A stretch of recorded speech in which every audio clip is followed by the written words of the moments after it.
Well, hello, everybody. Hope you guys are doing well.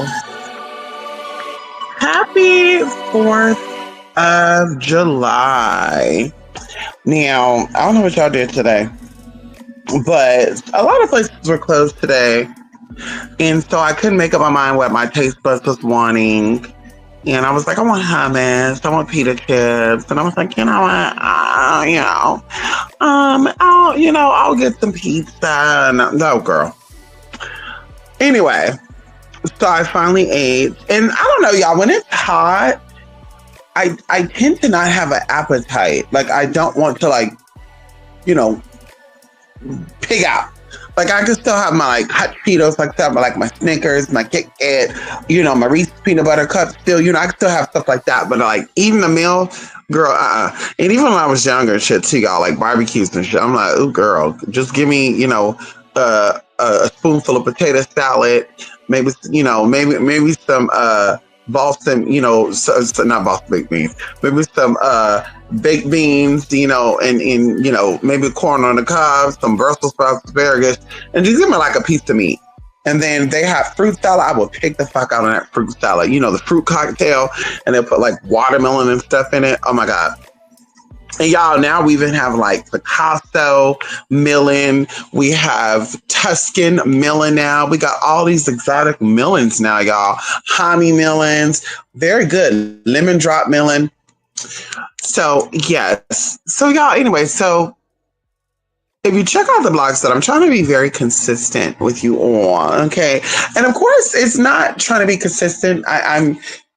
I'm being consistent because, of course, people send me emails, a lot asking questions about products and services. And I try to, come out, talk about things, share things so you guys can kind of, see, okay, well, this is possible. This is possible what's going on behind the scenes, possibly. So, of course, people asked about angelic magic, also the good stuff. We've talked about a few things that goes along with angels. I have angels all around my house. I grew up with a lot of angels. Two things that my mother loved: elephants and angels. Okay.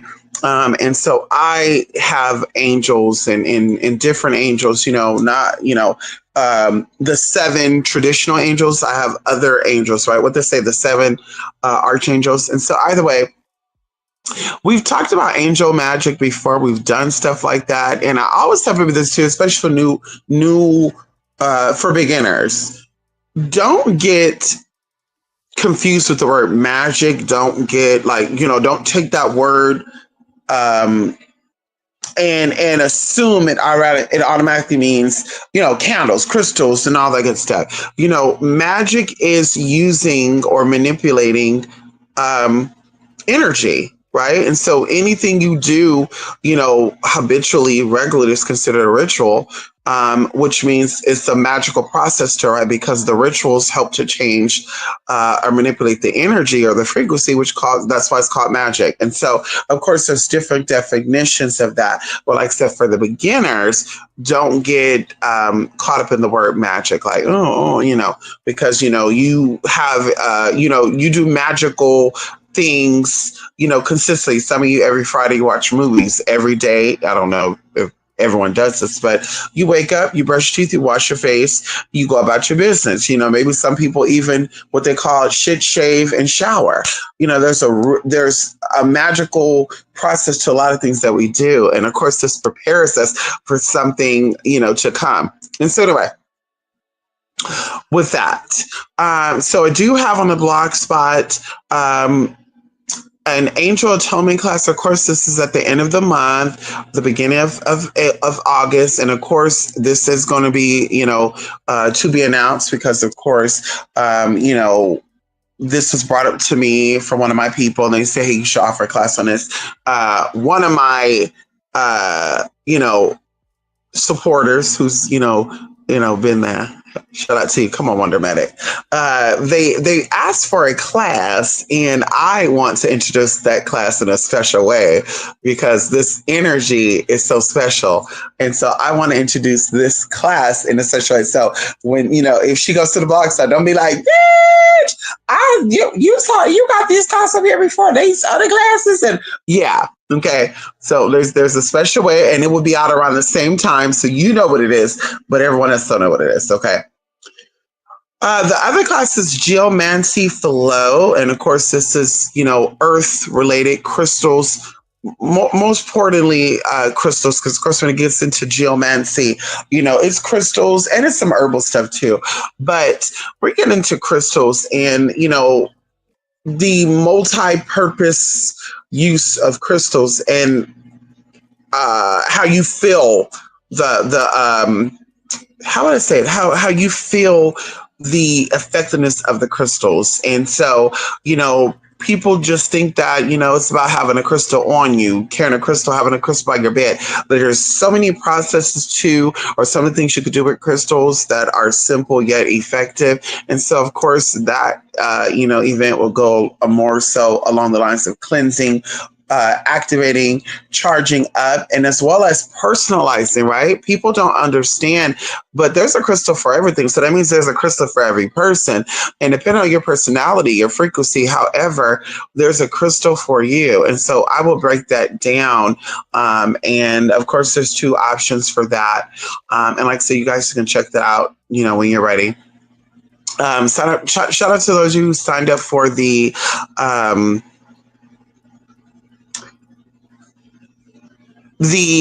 protection class and the love ritual class. My brain went blank for a minute, y'all. I had a very busy day today, y'all. By the way, okay, I'm on E right now, so I'm pushing myself. Okay, pushing myself. I'm drinking my vitamin water, girl, with collagen, B12, B6. Hello, magnesium, potassium. Yes, honey. So. Either way, shout out to those who signed up for the class. If you were not able to join the class for whatever reason, don't worry. The recording will be available for this class on Monday. If you did not have a chance to sign up for the protection class, which we offered, 2 days ago on Wednesday, that recording will be available tomorrow. So, of course, I will come back. I will tell you guys about it, and you could purchase that recording. Now, I wanted to come by here because I wanted to give my input on something, right? I get asked a lot of questions in here privately.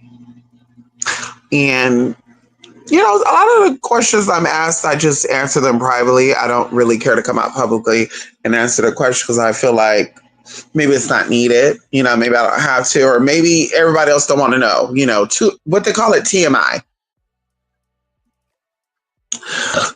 I will say this before I get into that. The title of the video says, you're one of a kind. I want people to understand just how important or just how significant they are in this life, in this realm, in this time, in this space. Everything about you is different. Everything about you is unique. It's not cocky. It's not, narcissistic. It's not anything outside of self-preservation, understanding and knowing that you are one of a kind. There's nobody out there like you. There's nobody out there like you with your same fingerprints, with your same hair follicle, with the same structure of your cells. There's no one out there like you. There are resemblance. There are similarities, even going into identical twins and going into, that type of thing, but they don't share the same fingerprint. So you're different. And a lot of times, I think a lot of people are afraid to stand out of being different because, being different, being different and owning your differentness, owning your one of a kindness, it could be a bit problematic for people because they want you to be like them. They want you to do what everybody else do. If it was cool for you at 15 years old to be drinking and smoking, and because you didn't want to do that, because everybody else probably didn't want to do it either. But they call it peer pressure. They were punked into doing it. Oh, if you don't do this, you're not going to hang out with me. Oh, people pulled that with me too, baby. Oh, if you don't want to try this, then we're never going to be friends again. And I'm just like, bitch, okay, bye. I probably gave it some thought. Like, you know what? Maybe tomorrow when I go to school, I'm going out. And that's why I keep telling y'all that your ancestors set it up for you to be here right now. Because in those moments, in those times when people were giving me peer pressure into smoking and drinking and partying and having sex and sneaking out of my parents' home and stuff to go do things, I always had an older cousin or somebody, a friend of a family who was talking, and I would listen. And they'll be speaking directly to me. Although they're talking to everybody there, they would say, do what's good for you and understand that all of your choices and actions are going to affect you. Right? Or they would just, not verbatim, but they would say things that will, and that's what I took it as. So I would say, fuck it. I guess tomorrow I'm going to break up. I'm not going to be friends with Bethany tomorrow. I guess I'm going to let Bethany know, girl, bye bye. It was good while it lasted. Thank you for, sitting next to me in English class. Or thank you for, the lunch that you brought the Subway. But girl, we can't be friends no more, and it was hard because baby, of course, you're not fitting in, you're not wanting to do what other people wanted to do. So now you're an outcast. And that's the type of outcast and misfit I was. Of course I was weird. I think there's a lot of weird people out there, funky people, what they call, nerdy girl, not really caring about color coordination, not really caring about any of that shit, girl. You just want to be comfortable. You want to go do your shit and go home, that type of thing.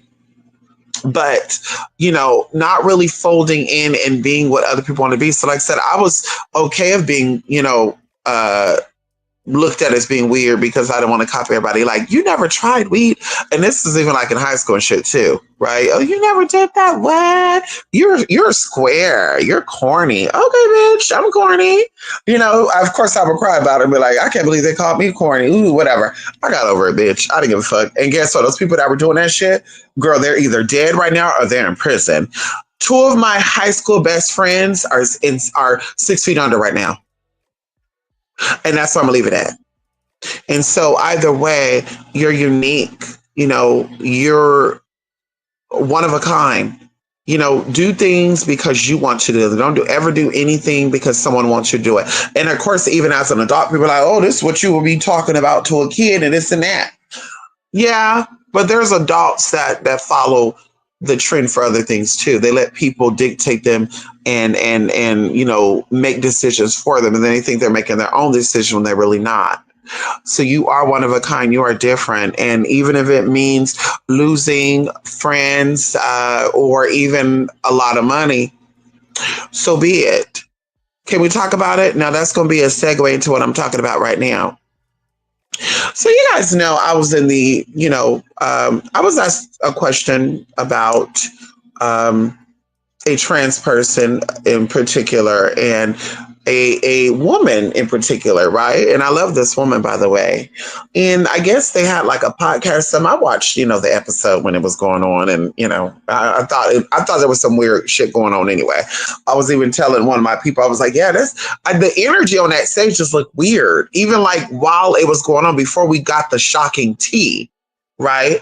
And if you guys don't know what that is, it's the Nene Leakes and Tiz Madison tea. And so people were asking, do I think that, what Nene said was wrong? Was it right or wrong? Was it, homophobic? Was it transphobic? Was it ignorant? And, some people say, well, she is, older. And so, she's not used to whatever. Then some people say, well, no, she's in adult industry. She was a stripper. She got money. There's a lot of queers. They got a lot of, what is that guy named Brooks? What was that feminine guy with the nose job that like man and woman? Y'all know what I'm talking about. That was her Miss Classy thing. Anyway. So she know the tea. She knew the tea. So I'm like, no, I don't think so. And before I give y'all what I think about that, I'm just gonna say this.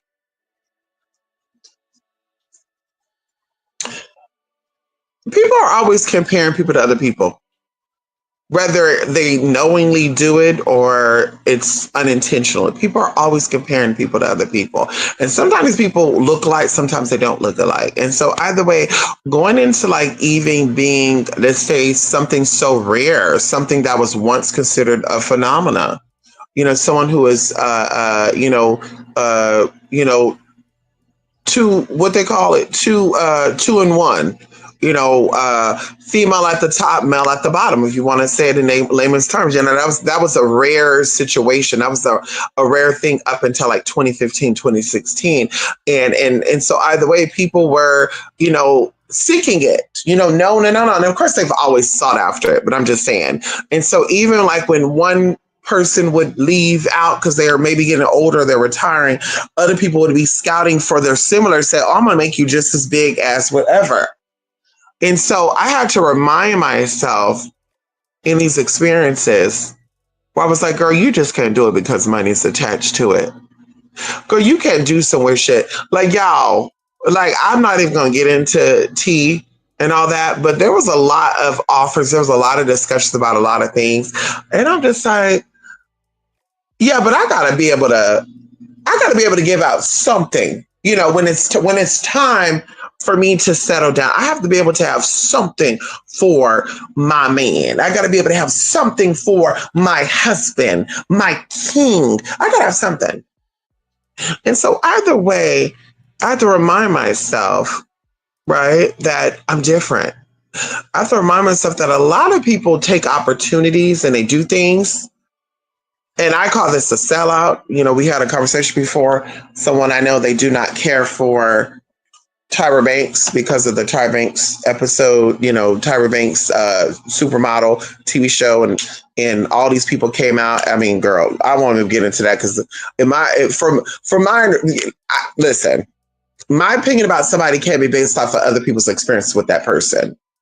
Especially under the same token as people will have their opinions about you or your lifestyle based on other people saying. And so imagine if everybody treated you a certain way because you were told, or maybe even for, you got the gist of it. They were on this reality show and they were rude as fuck. And you're like, well, if they were really nice, they wouldn't have took this episode. They wouldn't have did whatever. But either way, they believe that Tyra Banks is a sellout because if she's really a nice person, she wouldn't have been portraying herself on this TV show as a rude, whatever. In my mind, I'm thinking to myself, like, no, in reality TV, I mean, that goes for everybody. Everybody who gets a reality TV, and I've auditioned for reality TV shows. I know they amp you up. They want you to go crazy. They want you to act out a character. And so everybody should be held. I mean, even going into your favorite actresses and actors who became famous through reality TV. Cardi B was one of them. Can we talk about it? And so either way, these people put on a show. They sold out, if you want to call it, just to get famous, just to get some type of popularity off of this show. And that's what it is. That's the game, right? That's what people do. And so either way, some of these people actually have sold out. Like people will literally, do things with, certain people for money. And maybe they're not into it. Good as that. Maybe people are not into, black men or black women. And for the sake of $10,000, they'll do it. And like I said, I'm not exposing people's tea, but there's people, because everybody talk behind the scenes, there's people who have done some very shady shit, okay, when they were in certain industries, and this is how they got pushed. Of course, they're going to give the illusion that I worked hard to get here, but the work hard that you got to get there was stepping on people's toes and taking dirty dick and doing dirty shit. So anyway, be yourself. You're one of a kind. The comparisons of other people should not make you do things that are outside of your own character. And if you don't know who you are, spend time by yourself and research who you are. When I say research, that I mean Googling. Spend time with yourself. Read, write, and your identities, your personalities will come through. And now you will be able to know who you are. A lot of us, like I said, take on identities and we take on likes and dislikes because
especially when they're getting paid for something totally different. Because some of these girls, you know, they host things, whatever. In that type of field, that adult shit they leave at home.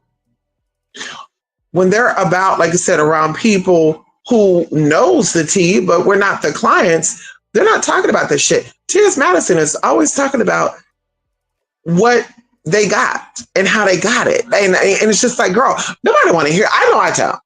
I don't want to think about, you know, if you're coming out here to represent whatever it is you're representing, whether, you know, it's Timbuktu, if you feel like you're a spokesperson for trans people of color, LGBT people, whatever, the godmother of all the queens and all this other good shit, we don't want your penis. So we don't want to hear about it. And so either way, yes, if a man is into a person who is always talking about how big their dick is and all, I think their sexuality would be questioned. And then, of course, on the flip side, you know, I've had discussion with people I know, you know, personally as well, outside of, you know, one person in particular who was, you know, from here asking me, we've talked about it and said, well, you know, so you think the men who like you think that they would be gay, right? And I'm like, no, because I'm not out here talking about my junk. I'm not out here, you know what I mean? When I was in the adult stuff, we discussed it in the adult stuff.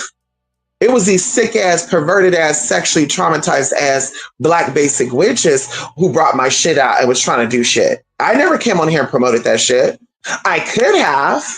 I sure could have, because I had people on here who was rich, first and foremost, who was into the spiritual shit, but they also was into trans people. And I could have said, oh, baby, hey, by the way, you can go check my content out over here.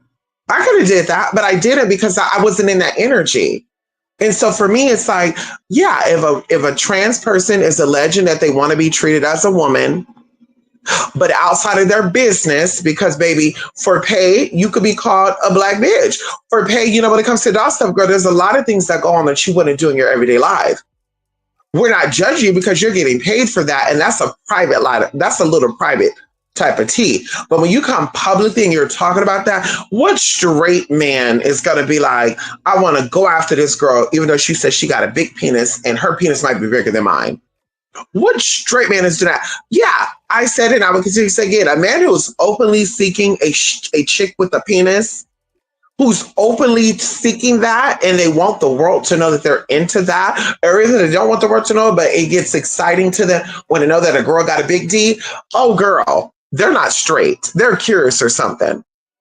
So, baby, shoot me as a trans person who believes that. And I'm standing on that. I'm not delusional. My gender identity is my gender identity. For somebody to seek after, oh, well, this is a chick with a dick, I want that. It's like, girl, you're different. Yeah, you're not straight, though. You're different, though. I mean, you can identify as that if you want to, but you're seeking after a penis, baby. So at least, I mean, we can say you're at least bi-curious. We'll say that. Girl, but you're not going to see her compare yourself to my brothers. You're not going to see her compare yourself to my father. You're not going to see her compare yourself to anybody else I know that is completely heterosexual, that are males identifying that are into vagina and female identifying with vaginas. There's no way, you're not going to do that. You're not going to sit here and play in my motherfucking face. You're not. And so that's what it comes down to for me. I don't think Nene was homophobic for saying that. I don't think Nene was wrong for saying that. I think that she was giving, she was asked a question or the topic was brought up and she said what she said. And like I said, if T.S. Madison was the type of trans person who never talks about how big the dick is, because that's the first thing I think of is a girl. What'd she say? I don't think like, oh, this is such a soft woman. This is such a pretty, passable, soft woman. I don't think that. I'm thinking like, damn, she keeps saying she got a big ass dick, a big ass dick, a big dick, so she must be using a big ass dick. And once again, girl, let's call a spade. I mean, excuse me, you're talking about it publicly. Like I said, privately, we don't need to know what you do with your man. If your man, because your man could be with somebody with a penis and he don't have to want to touch it or have to use it. Now, a lot of girls I know, they want the guys to do all that weird shit. And I'm not trying to get too, graphic with that. For me personally, baby, that is a personal experience for me. I'm never going to come out and talk about my man as a top. I'm not a homosexual man. I'm not gonna say, oh yeah, my man likes to play with my penis. Like, girl, what? And yet you're sitting in front of your peers and you're a female. So it's like if you want the respect and you want to be seen as such, you have to carry yourself as such. And even if you're carrying yourself as such and they don't see you as that, it's their mistake, not yours. But if every time you turn around, you talk about how you got a big penis. And it's long, sister. It's big. Girl, you goddamn right. I'm gonna think that the niggas that like you is a homosexual. You goddamn right. Because they gotta be with you because you got a big dick. Because you're telling me that and I don't want you sexually. I know you're telling them that. And that's what it comes down to for me. So it's like if Miss Thing was a quiet one and she didn't brag about it and she didn't talk about it all the time, and we just saw what we saw, let us be in the illusion, let us get into your effect, then we will see it and we'll say, okay, yes, the man who likes her, he is definitely heterosexual because this is a woman. Regardless of what is going on behind the doors when she takes off her clothes, when we see her, she's a woman. And we know that men are visual, but men are also auditorial. And baby, if they're hearing my dick big, my big, baby, that would turn them the fuck off. Trust me when I tell you that, that would turn the fuck off. And that doesn't make them insecure, like, oh, he don't want me, he want me, but because mine is bigger than him, he don't want. No, girl. That means he's questioning himself, just like you should be questioning yourself. Because somebody who truly feels as a woman is not going to be talking about their genitalia unless it's what a client is trying to get it. We're not trying to get it, sis. We don't want it. I can speak for myself. I don't want it. So I don't need to, every time I click on a show or interview, you talk how big it is. Every show, every interview, every opportunity T.S. Madison takes, she talks about how big her dick is. Sis, a man who's into you is not heterosexual, and that is okay. See, we got to be secure with who we are. That is okay. Like I said, that is okay. Any man who's heterosexual identifying, who still wants to pursue you after you say you have a big penis, more than likely, they're curious. More than likely, they've already been done. You know, they're DL. They're, you know, a closeted homosexual. And like I said, there's nothing wrong with that neither.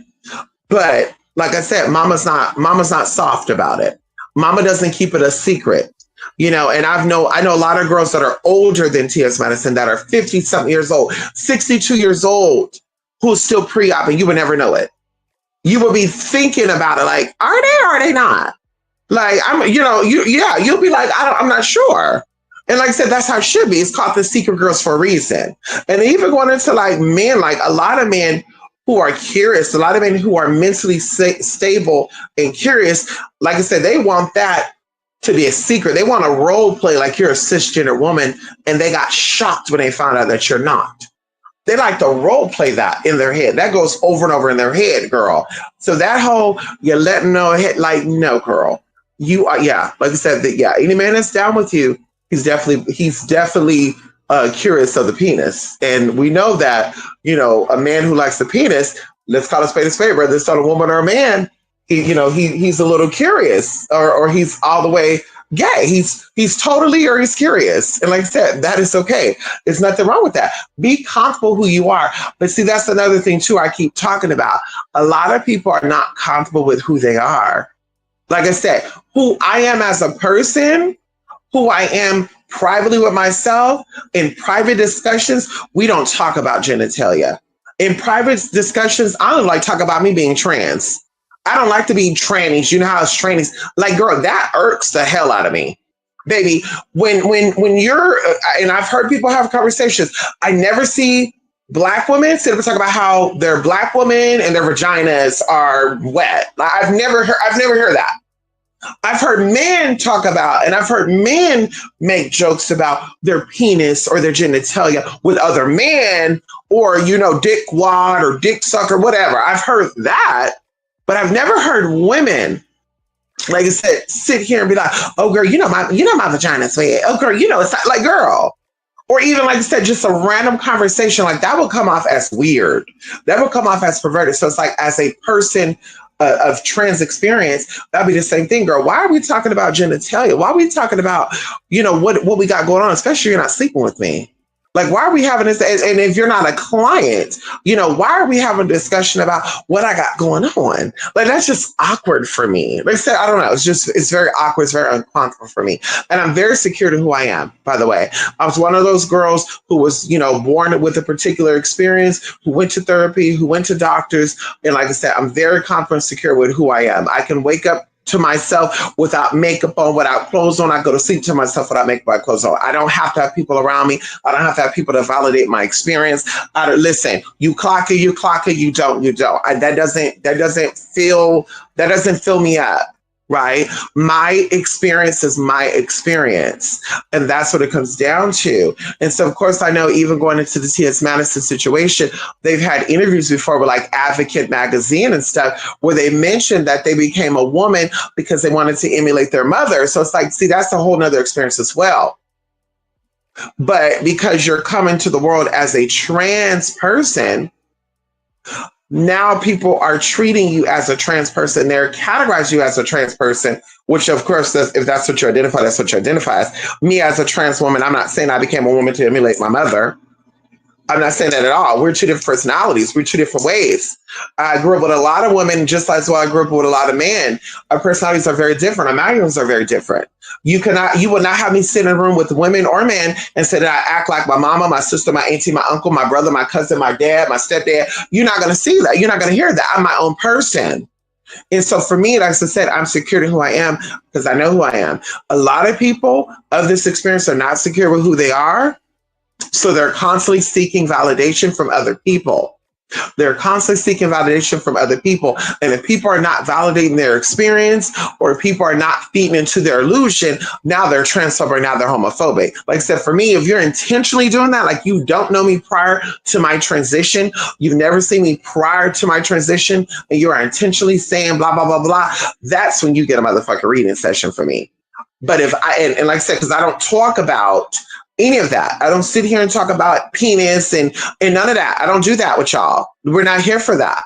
And even going into what they got going on their platform, they're not a sexologist. They're not a trans woman health channel. So it's like at the end of the day, since you're asking for things, you're getting what you asked for, now you want to attack. That's mental illness. That's insanity. You're giving people I'm going to say, what? You got a big one? Like, girl, they had Shekinah Joe. Girl, she was talking about she's curious to try it. And Miss Thing just acted like she was so uncomfortable with it. Oh my God. No, well, no, I mean, you're my sister, first of all. And second of all, I'm not into women. And it's just like, but why are you talking about it then? This is a woman who likes penis. Why are, girl, I mean, are y'all not getting my analogies here? Like, why would a straight man sit around gay men and talk about his sex life or his genitalia? As if he's not trying to egg this people on or get people to be enticed and curious of it. And that's the same thing with that shit. And like I said, I do believe a lot of people who, are of trans experience, they are still male identifying. They still do male identifying things. And maybe that's that male identifying aspect of that person, T.S. Madison, that makes them say they got a big dick. Because like I said, that's nothing to do with you being comfortable with yourself or not.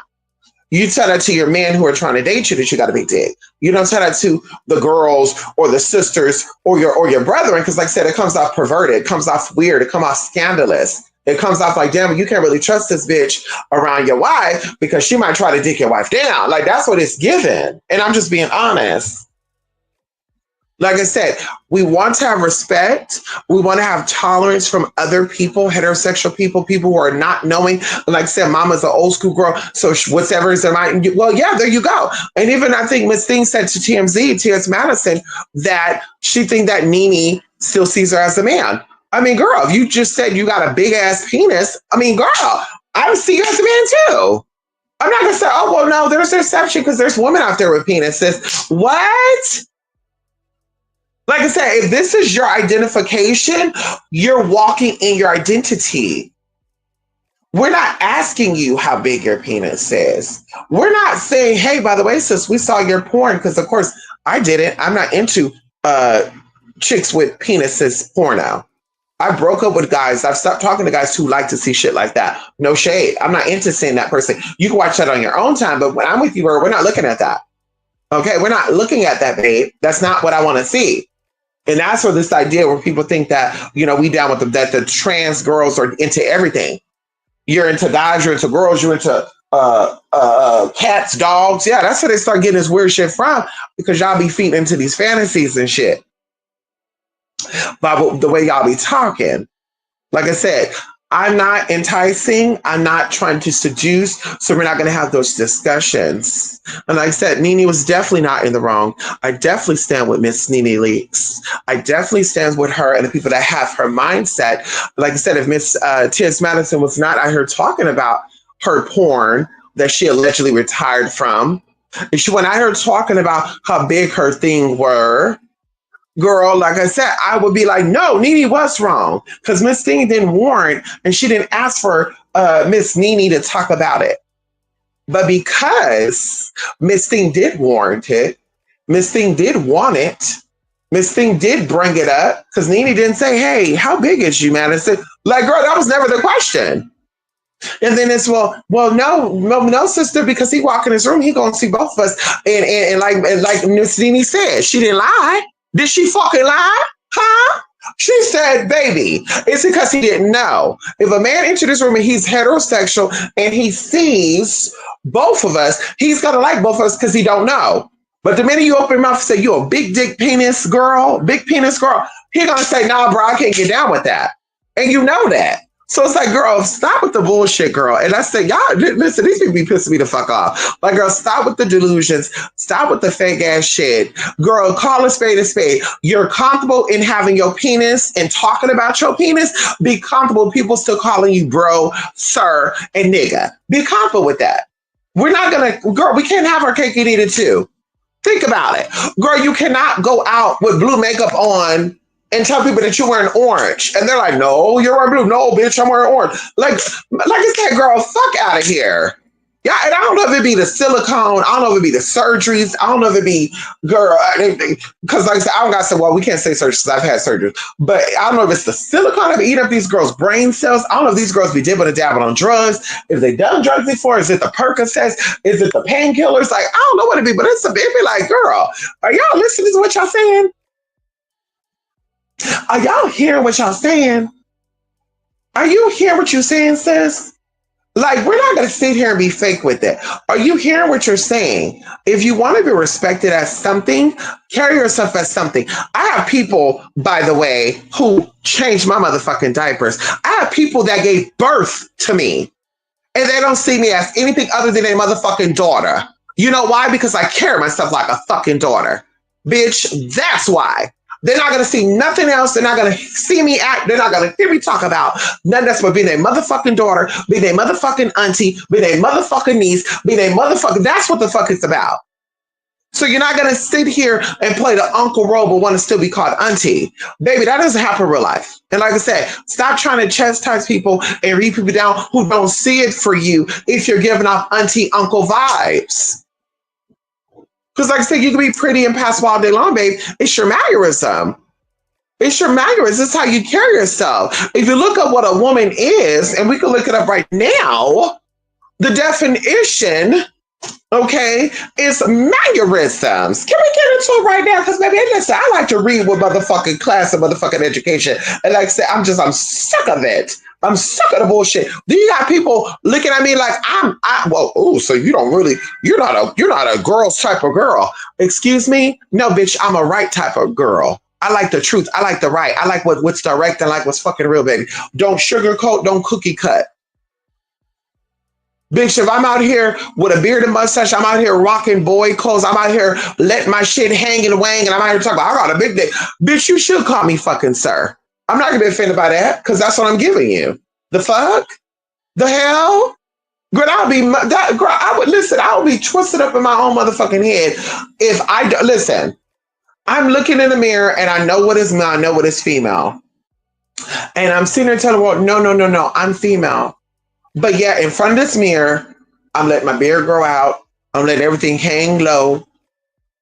I'm always talking about, yeah, I'm a woman, but my name didn't get changed. I'm a woman, but my ID still says male. I'm a woman, but I got a big dick.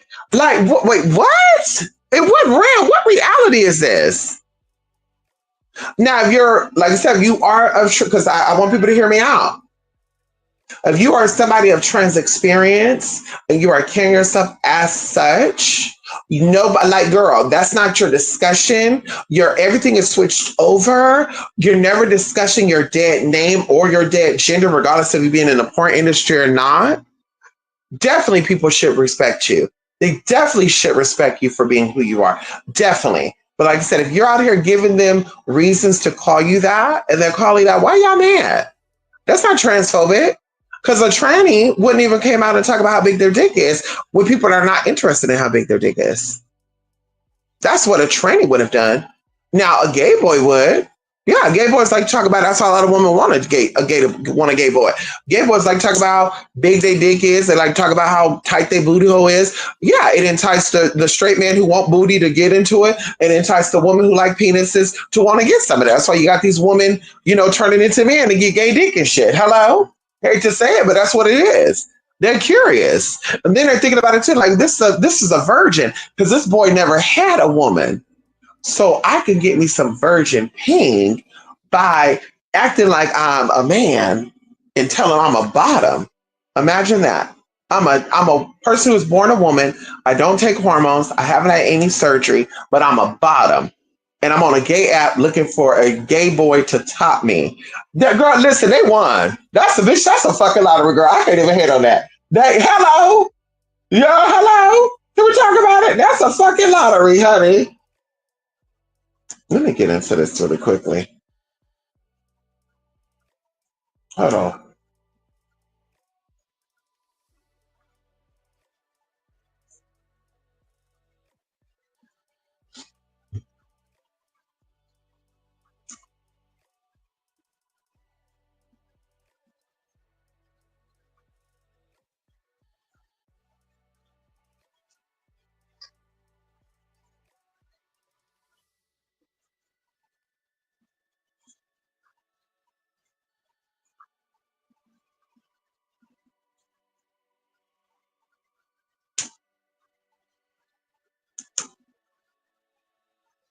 Now I know they didn't change this definition, honey. Hold on.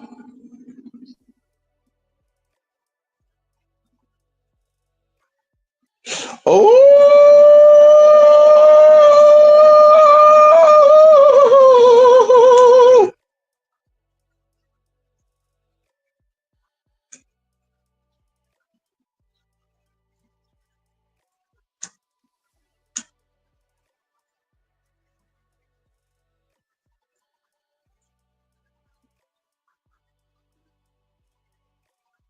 there we go. There we go. So they're talking about the etiquettes of what a woman is. What is the etiquettes of a lady? Well, first of all, they say somebody's wife. Okay. That's what it says, denoting someone's wife. But it says right here that a woman has feminine mannerisms. Or it says right here, feminine mannerisms are a set of behaviors, physical movements, and social cues that are often associated with the term woman. It says, though they are not inherently exclusive to any gender, these mannerisms are often learned and influenced by social expectation and gender roles. Baby, going around telling people how big your penis is that woman like or lady like? Is that? I'm curious to know. Because they keep saying that gender dysphoria and gender identity, is, one and the same. And this will cause someone to be a trans woman.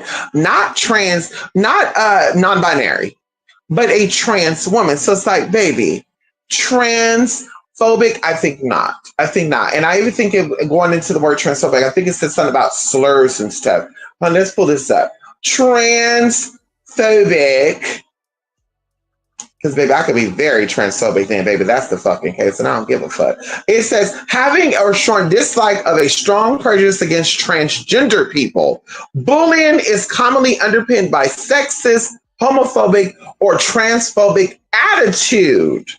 So it says, having or showing dislike or of a of or strong prejudice against. So what Nene said was a strong dislike. What she said. She was prejudiced against transgender people. No, they asked her. They asked her would she be okay with, and then they just kind of put it on her. And that's the thing too. People be like bullying people into being to liking who they are. Like, girl, it's okay. Like, I don't have to like you, but I can still respect you. I don't have to like you, but I can still tolerate you. Like, I don't have to agree with what you're agreeing with for us to be friends. Like I said, I was even telling this to one of my sisters the other day. I have one best friend because we have a lot of differences, but we have a lot of things in common. My other people that I'm connected to, we're like, no, when it comes to likes and dislikes, we are the complete opposite. But you know what? We still have respect for each other because our differences is what unites us. Our differences teaches us that, baby, not everybody have to be your yes ma'am. Not everybody have to like what you like and agree what you agree with. And see, that's just between spoiled ass people and people who have social skills. See, I think that's what's going on. I think people lack comprehension, critical thinking, and social skills. Because if you socialize, which, by the way, in order to be a transgender or a transsexual by the Harry Benjamin standard of care, to be on hormones and have any type of surgical procedure, unless you went to a black market doctor. You went to a black market doctor, you are a black market transsexual, baby. And don't get it twisted with black, the race, and black market. Don't get that twisted. If you don't know what black market is, do your research, baby. Hello? Don't get it twisted. But you would be considered a black market transsexual, maybe even a popcorn transsexual, because you did not go about it the right way. You didn't see an endocrinologist. You didn't go to a therapist for 2 years and do a real life experience. And see, if you did a real life experience for 2 whole years, you would learn how to socialize as a woman, and you would know that it is not ladylike a woman, like talk about how big your dick is. Because see, what I also think what has happened is, and of course I'm astounded at this, I think that a lot of people of trans experience don't have the love and support from their parents fully 100%. And I think that it causes them to become they're in survivor mode. So now they would do everything they can to survive in however form they need to survive in. And if anybody goes against that, anybody should friend, it could be even a person in their same experience. They want to attack. They want to come for. And they even want to play the victim role. As a real person, like I said, if I said on someone's podcast and I openly discussed genitalia in my porno and what I've done and what I'm doing and what the man do to me, and this person calls me bro or call me sir, I'm not going to want to fight them. I'm not going to want to fight them because I kind of gave them the ammo. We're discussing a male sexual organ, right? It's not a female sexual organ, it's a male sexual. So we're discussing that. And so I'm not going to be offended by that. And I am trans. I am. This is my experience, girl. Names legally changed. Gender is legally changed. My birth certificate is legally changed. Passport says female. ID says female. I'm that. Girl, I'm that. And so, like I said, I'm not going to be offended by that. Now, if you call me, like I said, anything out that because I don't give you the ammo, I don't give you the open space to call me that, that's when I become offended. Oh, you're not really a lady. Well, that's what you said because you didn't know me out. You don't know me outside of this. So that's what you're saying. So now that's a personal attack to me. And now you're coming for my character. Now I'm going to fight you. But like I said, if I gave you ammo and we were having a discussion about male sexual organs or what I did that's considered a male trait, regardless of my delusion, babe, my gender dysphoria is not your delusion. I'm not going to expect you to still have respect for me and say, sis, I understand you like using your penis and screwing everybody. Like, think about that. Think about how weird that sounds. Ma'am, I understand that you like using your penis because my dad does too. What? My baby daddy does too. Bitch, that is awkward as hell. Like I said, I'm not giving you the space and opportunity to disrespect me. That's why I got my gender mark changed to my ID. That's why I got my name legally changed. That's why I got my birth certificate changed. That's why I've had procedures. That's why I've done things to protect my identity, because I don't want to give you the space to call me anything outside of what I'm telling you I am. Can we talk about it? Or are you not ready for, or people not ready for the conversation? But that's what I said too. I understand that some people go 10 times harder, when they don't have the things and stuff changed, and when it comes to the legal shit being totally female, they'll go over the top with everything else because, yeah, but like I said, that's about presentation. If your shit is already where you're claiming to be, you're not going to really try to go over the top. You don't have nothing to prove, bitch. Let me pull up my ID. You're asking my male or female. Here's my ID, babe. You're asking my male or female. Where do you want to see the proof of male or female? Can we talk about it? But like I said, if they were to ID you, if they were to ask you, you would be a little confused. And like I said, going into TS Madison, I don't know. And I'm going to be done with this because I don't want to, get into that like that and going deep in that. Because like I said, hey, I wish that person, success and people like that person. But I've never heard Laverne Cox. I've never heard Janet Mock. I never heard any of these other women who I believe to be pre-op talk about their genitalia and how they, the man like to play with it. I mean, I've never heard it. I don't hear them talk about it. There's even other transgenders who are in the adult industry that I know still who also do other things like real estate and stuff. Whenever the real estate clients are not talking about their genitalia and also the good stuff, it's actually disrespectful to be in a room and that's first thing you're talking about, or that's first thing someone asks you. I would be totally offended if somebody asked me if I had a penis or vagina. I walked in a room and you asked it, I would be totally offended by that, babe. I'd be totally offended by that because, baby, if I was okay with you knowing about that male part and this is not that type of setting, I wouldn't have got my gender mark changed. And like I said, from what I was, from what was told by Tiz Madison, themselves, pronoun she and her, herself, is that she still had her male name and she still had the male identification marker. So I'm like, yeah, that's a little confusing anyway. So you got a little bit of confused spirit on you. So I can see why you're upset. With me, like I said, girl, we're not playing that. We're not playing that auntie uncle shit. We're not playing that, ma'am, and they pull ID and, oh, sir, excuse me. Like, what? We're not playing that, babe. You're not going to be playing in my motherfucking face. You're not going to make me look like I'm the delusional one. You're not going to make me look like I'm the mentally insane one. Well, I thought you said you're a man. I am. That's what that's what I want to be considered. Well, yeah, I'm looking right here, though. It says that your name is Marcus Rogers, though, and you still got your male identification. So out of respect, I can call you the name you should give me, but ma'am, I can't call you a ma'am like that. Because anyway. Like I said, I'm not getting into that. That's my personal opinion on that. I'm going to keep it pushing. Like I said, if we don't want people to misgender us or to call us out of our names, stop giving them ammo. Can we talk about it? I said this before, even if other, racial or other groups of people, everybody else, you don't think that, other people get called racial terms by other people. They do, but they don't react. They let the person say their thing. They speak whatever they're saying, and then they keep it pushing. People are going to keep acting out to you when you keep giving them the ammo to act out to you. Meaning, stop acting like things offend you when it really does, because it really offended you. You want to present the information. If you don't want to be called basic bum bitch, you're not going to go around people presenting basic bum bitch energy. I mean, come on now, make it make sense. You're not going to be doing that. So the same thing with that. If you want them to see you as a respectful, beautiful, soft woman, you're going to present yourself as that. And like I said, I've met people who are so-called not even trained. And like I said, I don't claim to be 100% passable. I don't claim that. But when I tell you this, I get respect as a woman, though, from the thugs to the doctors to the lawyers to the white mans to the girl. I get it. You know why? Because I present myself as nothing other than a woman. I never leave any room or space for you to misgender.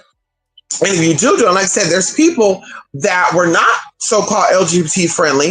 And like I said, we can always call people on here to testify against this or testify with this, not against this, but with this, that testify to prove it.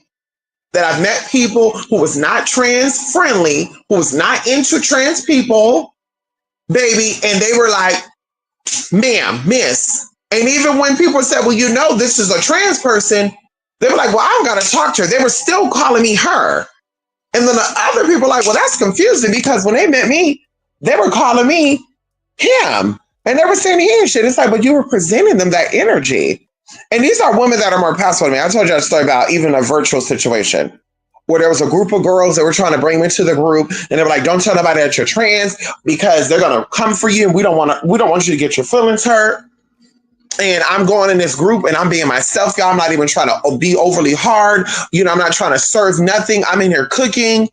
And the guy's like, whoa, she really know how to cook. And whoa, whoa, whoa, whoa, whoa. And then they start playing, dude looks like a lady. Right? One of the people being funny. Who knew the tea? And he was like, wait, hold up. And so they're typing. And he's like, oh, hell no. And so he's like, let me ask you a question. I'm like, uh-huh. And he's like, are you a man or a woman? And I was like, does that matter? I'm confused here. Are we talking or are we sleeping with each other? Because the last time I checked, baby, you're like 1,500 miles away. I'm over here, you're over there. And I haven't and the guy was like, oh, I'm asking because somebody is saying that you are trans.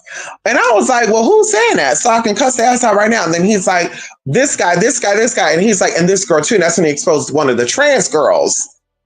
And so I was like, oh, really? So I exited the fuck out of that chat because I was like, girl, you're not about to sit here and roll out the red carpet for me. Bitch, let me be the one to tell motherfucker what it is and what it ain't.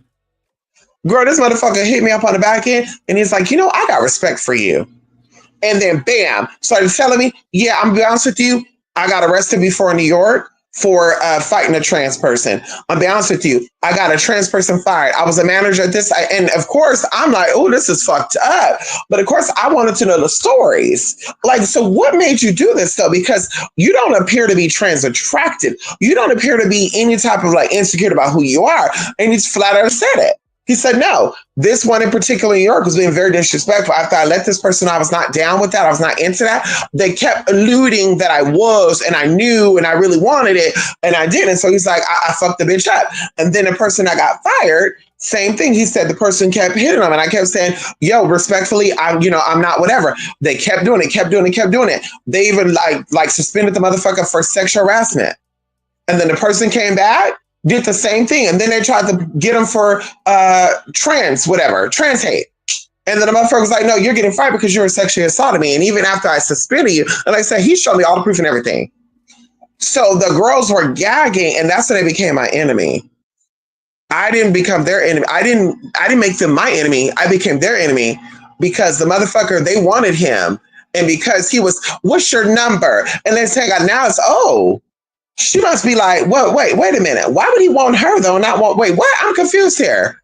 And it's like, girl, he doesn't want me. I respect him though, because he gives respect. He respects me. We never talked about anything sexual behind the scenes. There's nothing flirtatious. We don't, oh yeah, you look good, you look good. No, he talked about his situation with his, exes, his baby mama, whatever. And I listen. I don't get into my stories. I don't say, well, I got a boyfriend too, and I got a man that wanted me too, and I got it. Like, girl, we're not doing that because, baby, he's not connecting with me because of the trans in me. He's connecting me for whatever I'm presenting as. That's what he's connected to me as, baby. And that's what it was. But these girls couldn't see that. Even they were like, well, no, the guy is friends with a girl like you. They got to be curious. And I'm just like, well, why though? Because those are not topics that we have discussions of.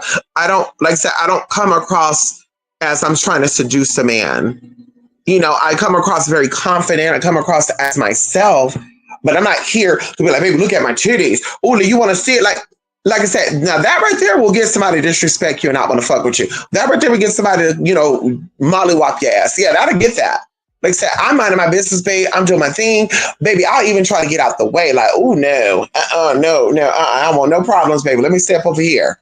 And then maybe they're like, well, what's going on with you? Well, I don't know, because baby, you're giving off weird energy. And it's like, oh, well, I don't know why, because you're giving off weird. No, you're giving, and then there you go.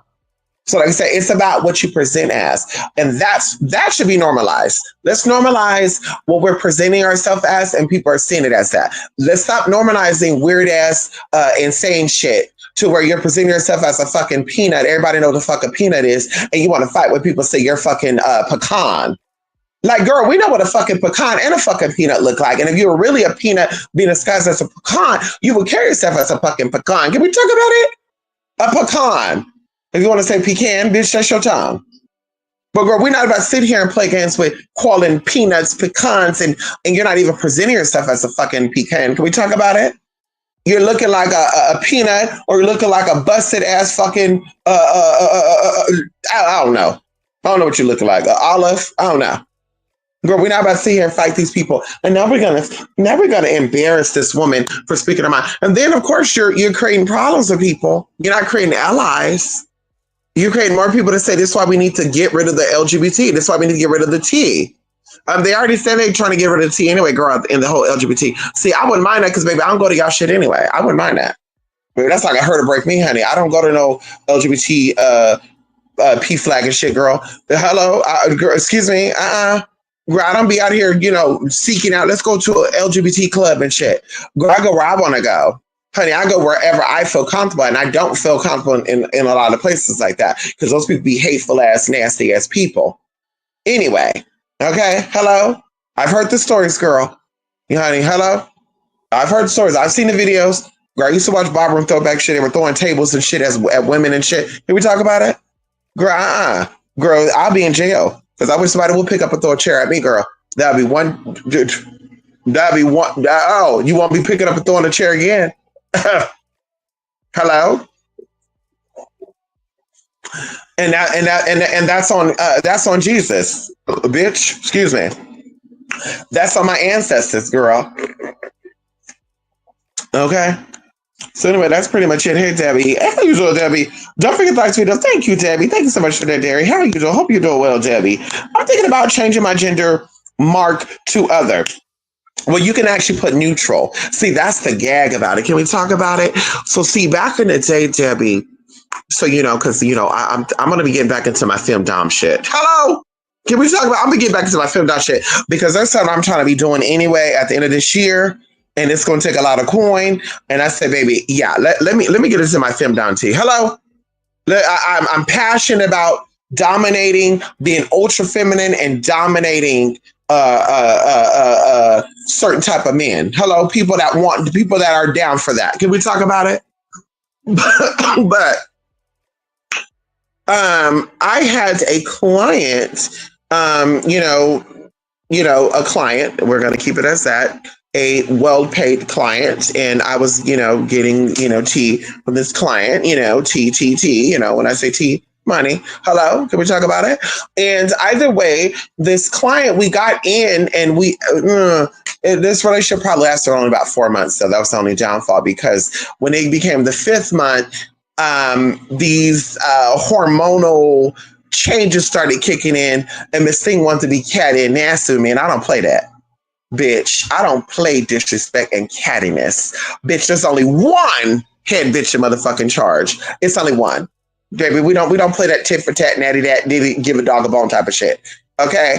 And so Miss Thing was like, what can I do to prove to you that I am submissive and I'm ready to undergo they call it sissification, which, by the way, that's why I tell people I'm overqualified to determine or to speak on what I feel is going on with the non-binary stuff. I'm overqualified for that because that's a part of domination. It's called sissification. There are men out there that love being humiliated, and there are men out there they love to be humiliated so much that one of their humiliation traits is being turned into a woman.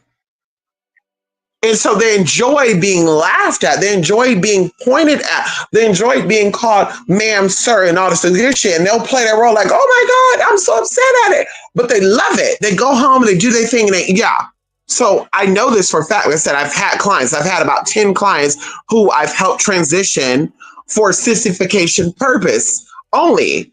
They were never trans experienced. They never felt like a woman growing up. They just felt like a submissive ass sissy.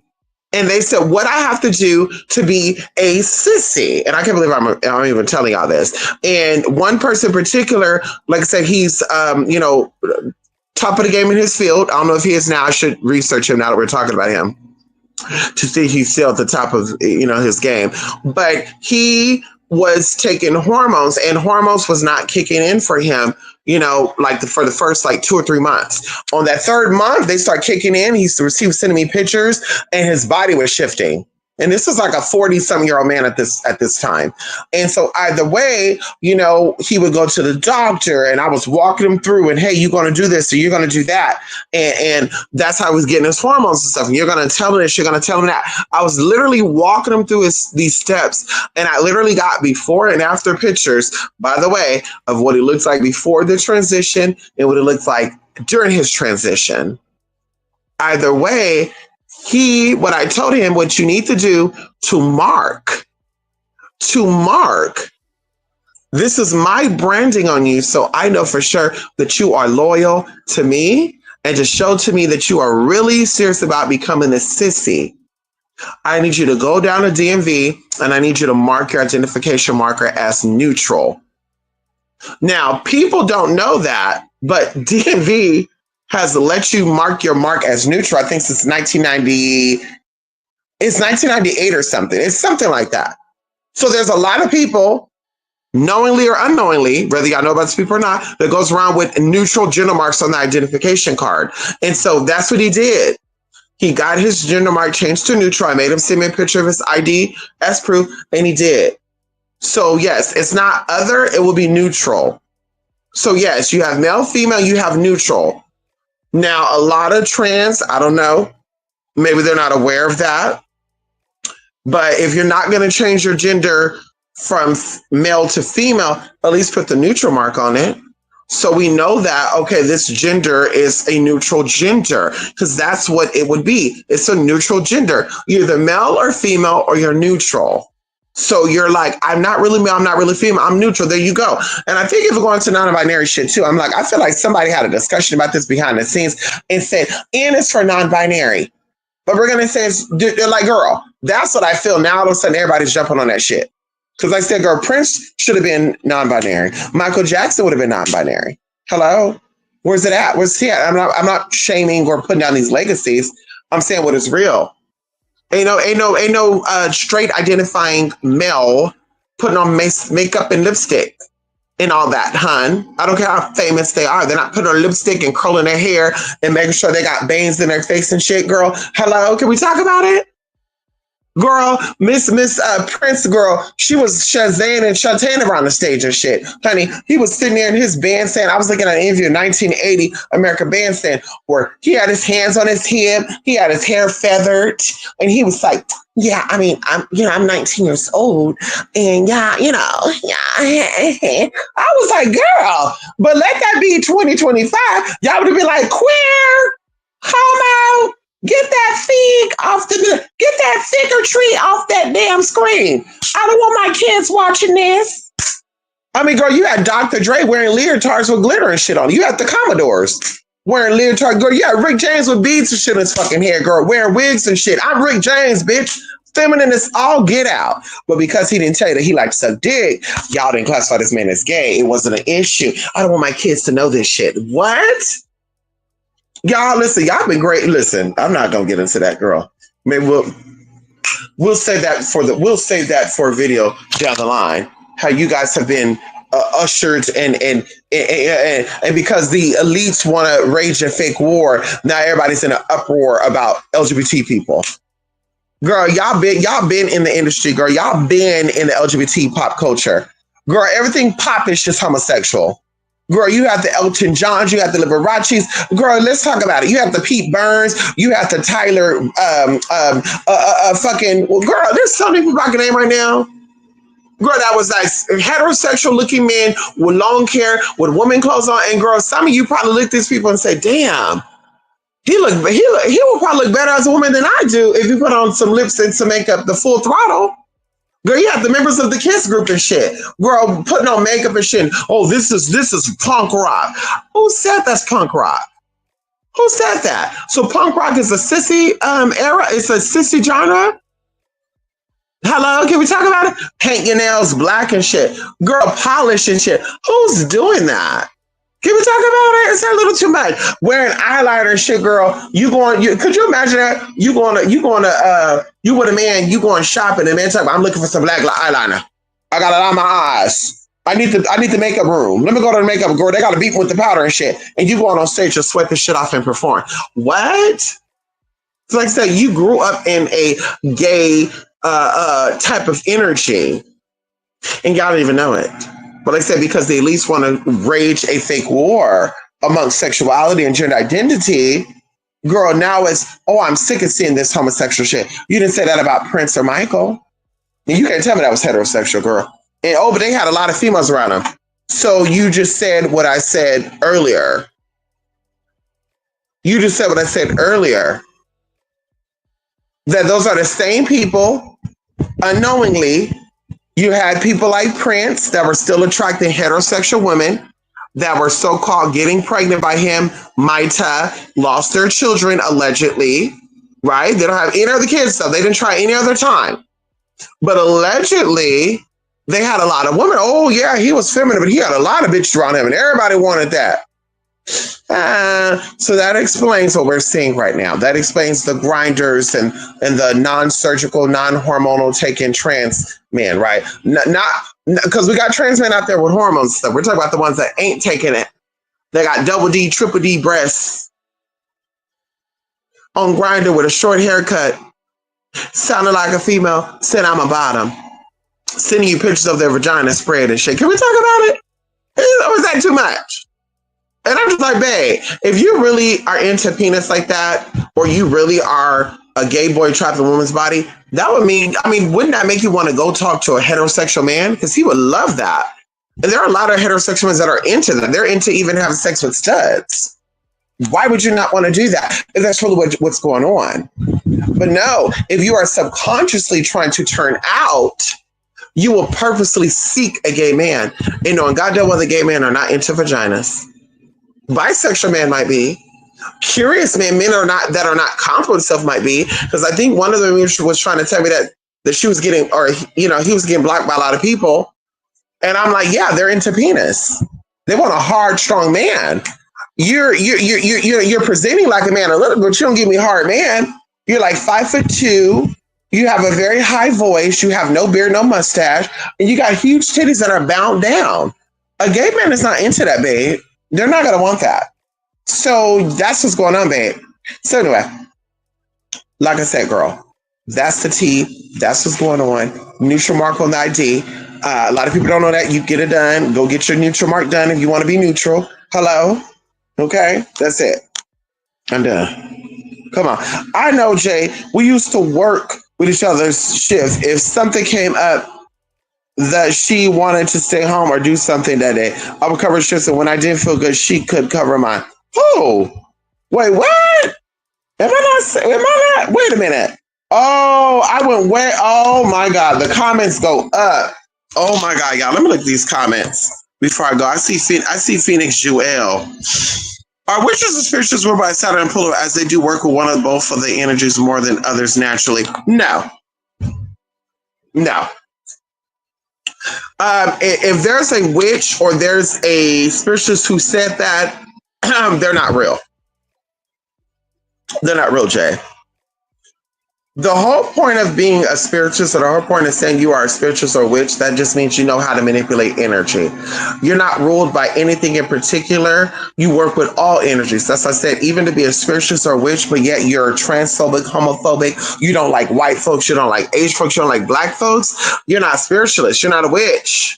You're something else. You're somebody with trauma that's seeking a way out. That's why I said, even for new beginners, because I'm always asked by new people, well, I don't want to do magic because I feel like that would be a blasphemous. I feel like doing angelic magic or using the Bible for magic rituals would be wrong. And it's like, no, because magic is manipulating energy. This is why hoodoo is practiced. And hoodoo, these people are not afraid. They believe in God. They believe in the wrath of the Lord, but they don't think anything's going to happen to them because they're still, in the boundaries of the Bible. They still practice what's in the Bible. So they're not out here doing things intentionally to be malicious. Can we talk about it? Okay.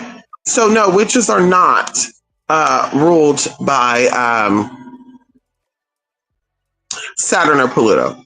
And you said going into because both, because they do work with one or both of these energies more than others naturally. Yeah.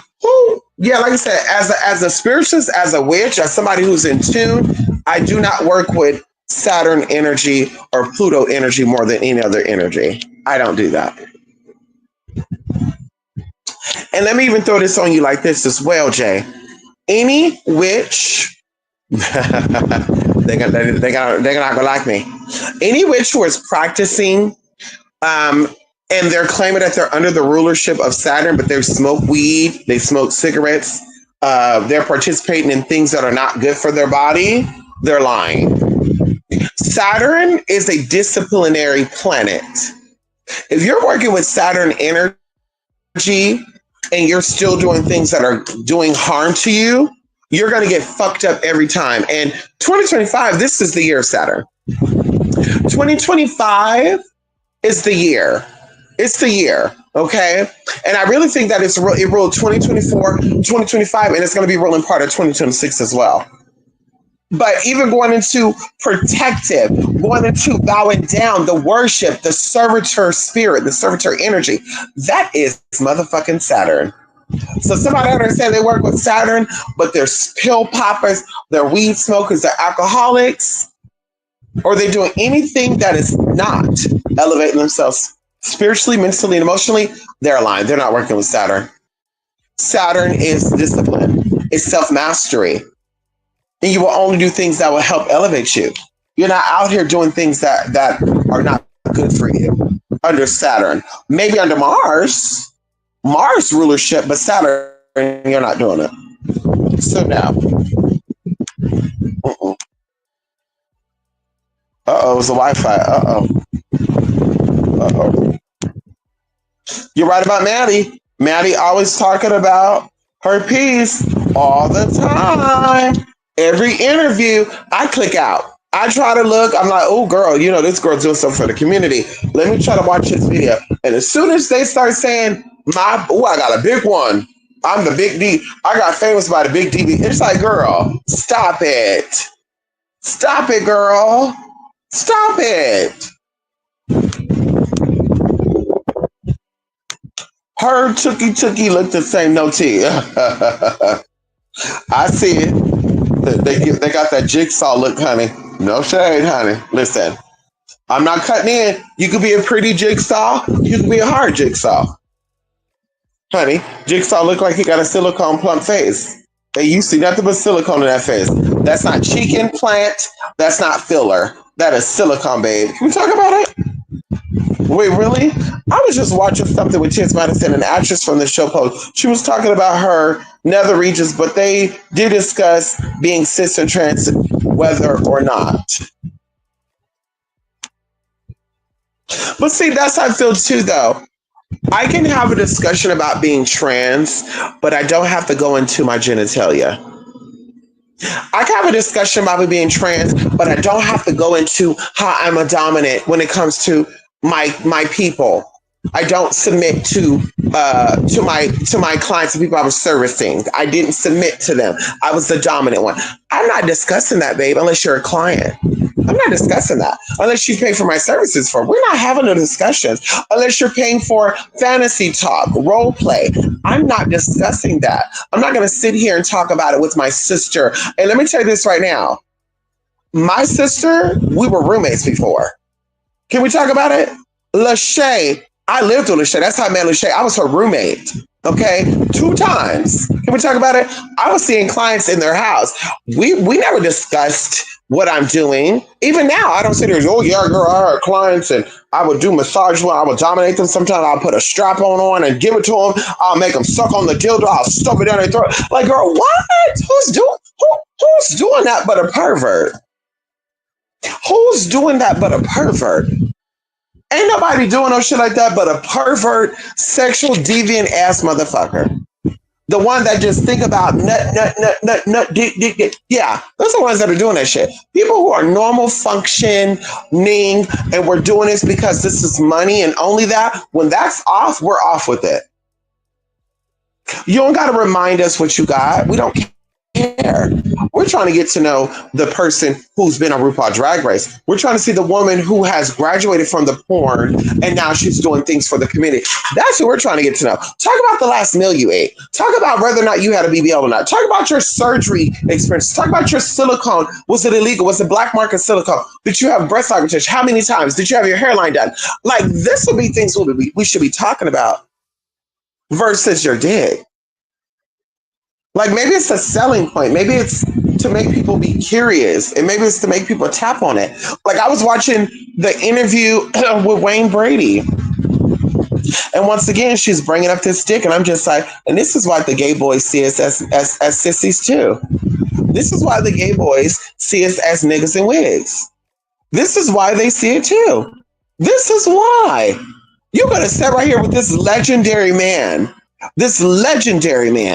who's done a lot, girl, who's done a lot for the community. Can we talk about it? Even when he was in the closet, Daddy was not out here talking shit and making fun about gay people like a lot of people have done. And you could at least sit there and be respectful, but I got a big piece too. And I used to go around my big shit hanging down too. Like, girl, and he was laughing so uncomfortably. I was just like, this is some tacky ass transvestite shit. This is shit that transvestites do. This is shit that boys that dress up as women just to get men to suck on their dick do. Respectfully. This is what they do. This ain't nobody who wants to be seen as a woman and respected as a woman. So you're not talking about that. When they say it, like Laverne Cox, they asked Laverne Cox, I think it was Auntie Wyndham. Auntie Wendy asked Laverne Cox, do you have surgery? And Laverne said, yeah, excuse me. Yeah, we're not talking about that. I love that. Mama has etiquettes about her. Laverne Cox is an etiquette bitch. I love her. I love her, Laverne Cox, girl. No, that's somebody that needs to be more put out there for the community. I love Laverne Cox. Girl, I love her. Girl, she gives it to you, and she's a lady 24/7, 7 days a week. She is a lady. Dude, she's a fucking lady. That, like I said, Cheers Madison, I don't know. I don't think she's comfortable being considered a ma'am, a miss. I don't think so. I don't think she's comfortable. She got to remind you, oh, don't mistake me as a woman. I have a big penis. Bitch, I don't care. Fuck out of here. Okay. Hey, Jewel, how you doing?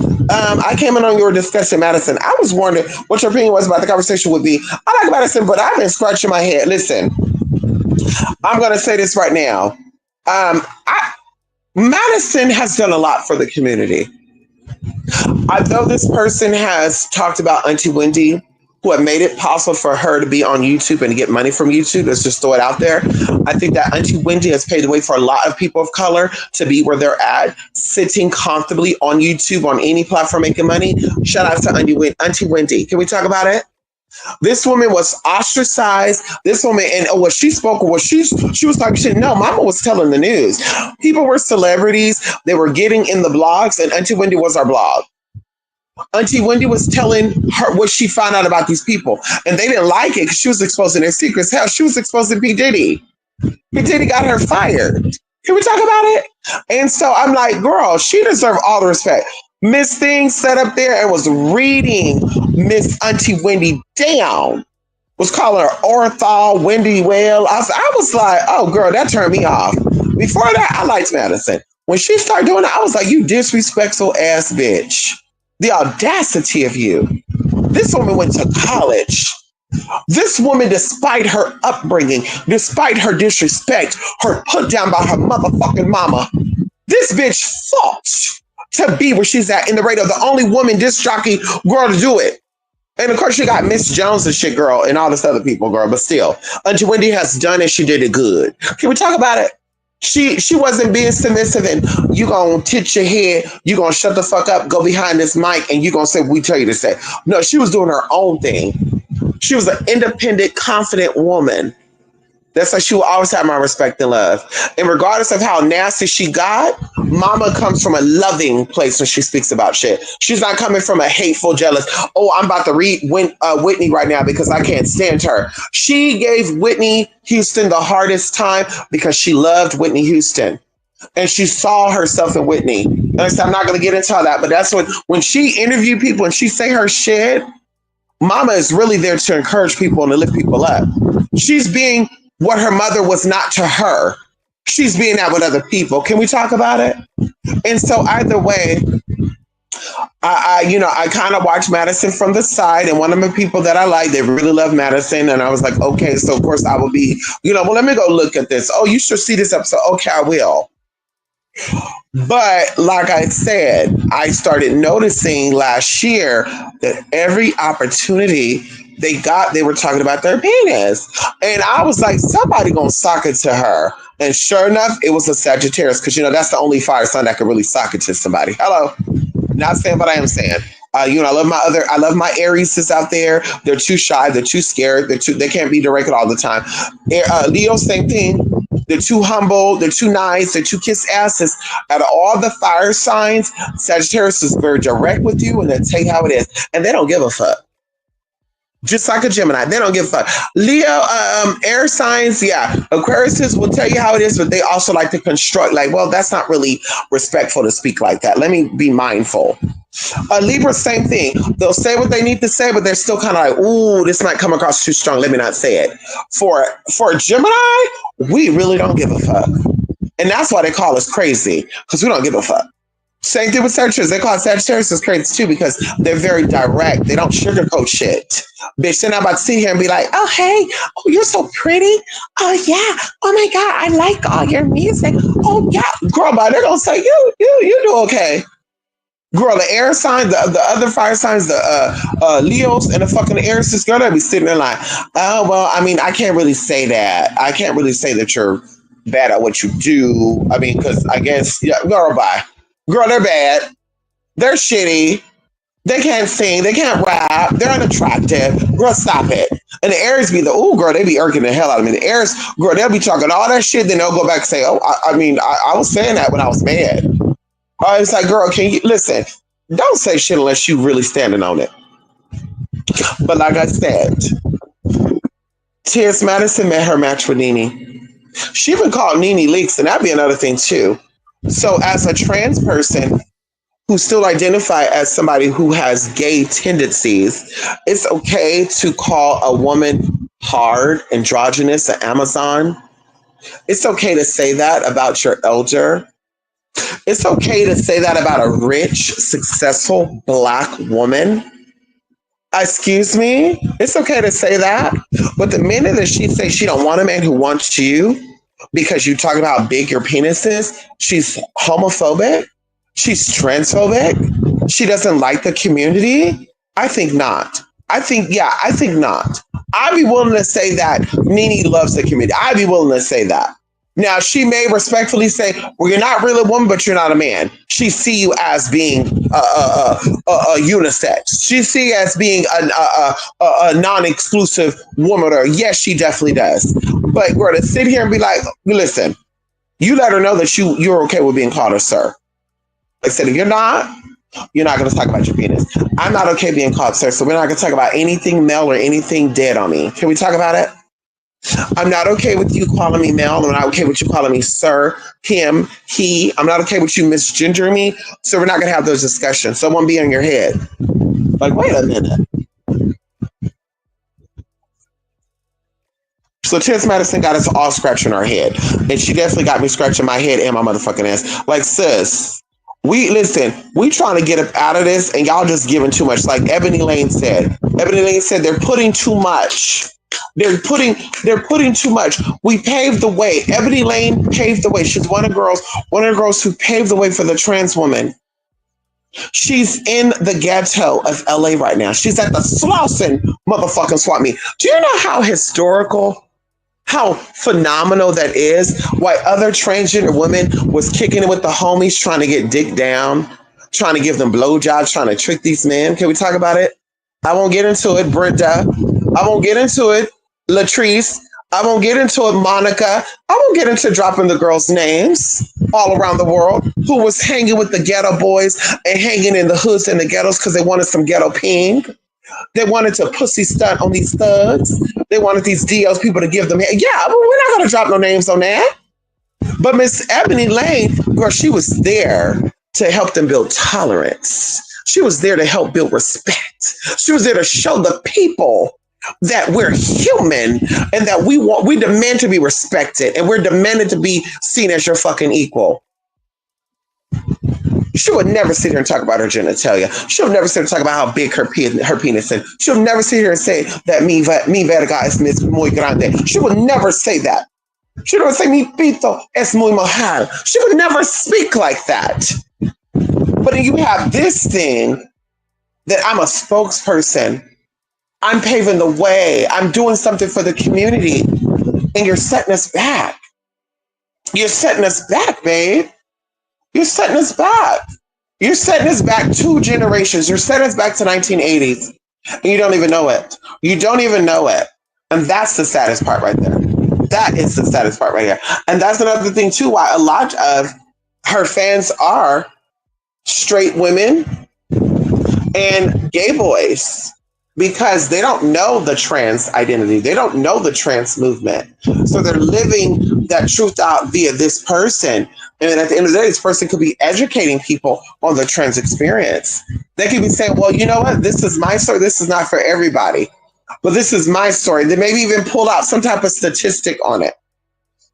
But once again, to have this interview and to instead of saying, we're gonna have a agree to disagree, I'm talking to a heterosexual woman who is into penis about not only me having a penis, but also I'm in to take her man. Because that's basically what T.S. Madison did. T.S. Madison definitely, what she basically did was subliminally, what she set up on that motherfucking interview, and she told Miss Nene, you're breaking your heart too. And so when man comes in here, they're gonna want us both.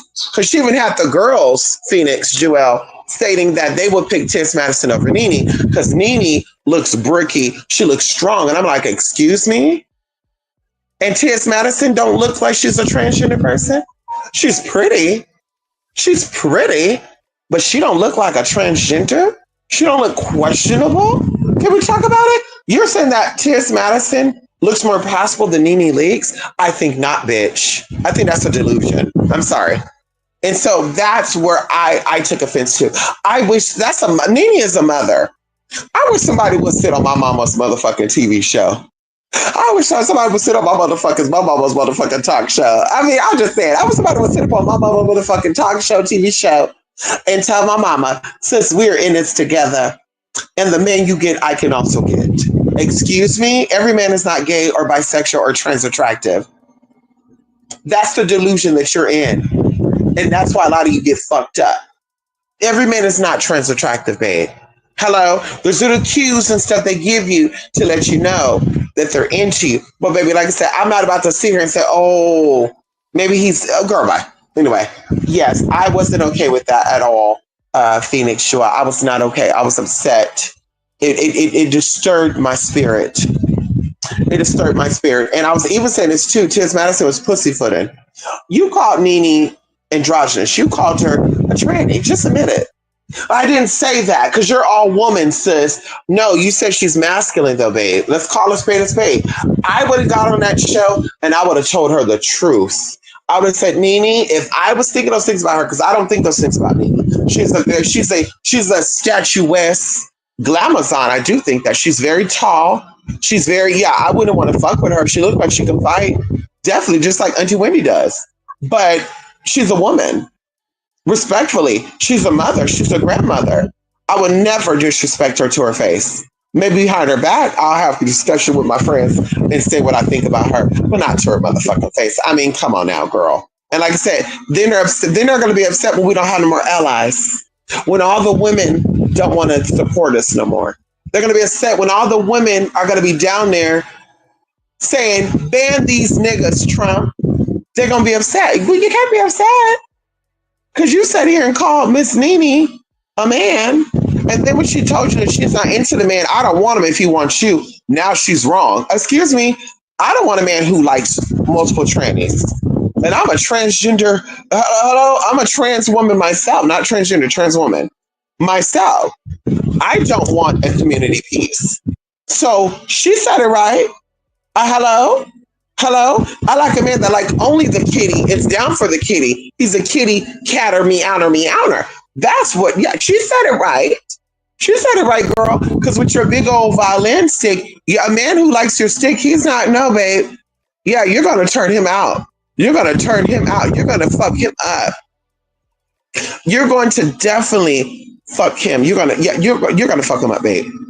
Like I said, he's not down. He's not going to be sleeping comfortably next to you because you're talking about how big the T is. So we know that all the men that you deal with are bottoms. Now we know what it's really given, sis. All the men that you claim are bottoms. That now we know what it's really given. And like I said, that's your business. That's not ours. But that just kind of say, yeah, I don't want any community peace, baby. If he's had the girls and he let it be known, I'm gonna pass, babe. Respectfully, I told you guys there was somebody who was kind of, I was talking to behind the scenes, and something happened. People like to put two and two together, so I'm not gonna say too much. But shortly after we were gonna make it an official thing, mysteriously, miraculously, something happened. And it was a whole nother situation. And I thought to myself, well, at least I know now I know he's not a top. I know he's at least verse. And that, like I said, I'm not judging. But I'm like, with that, listen, from what I heard, that person is not a bottom.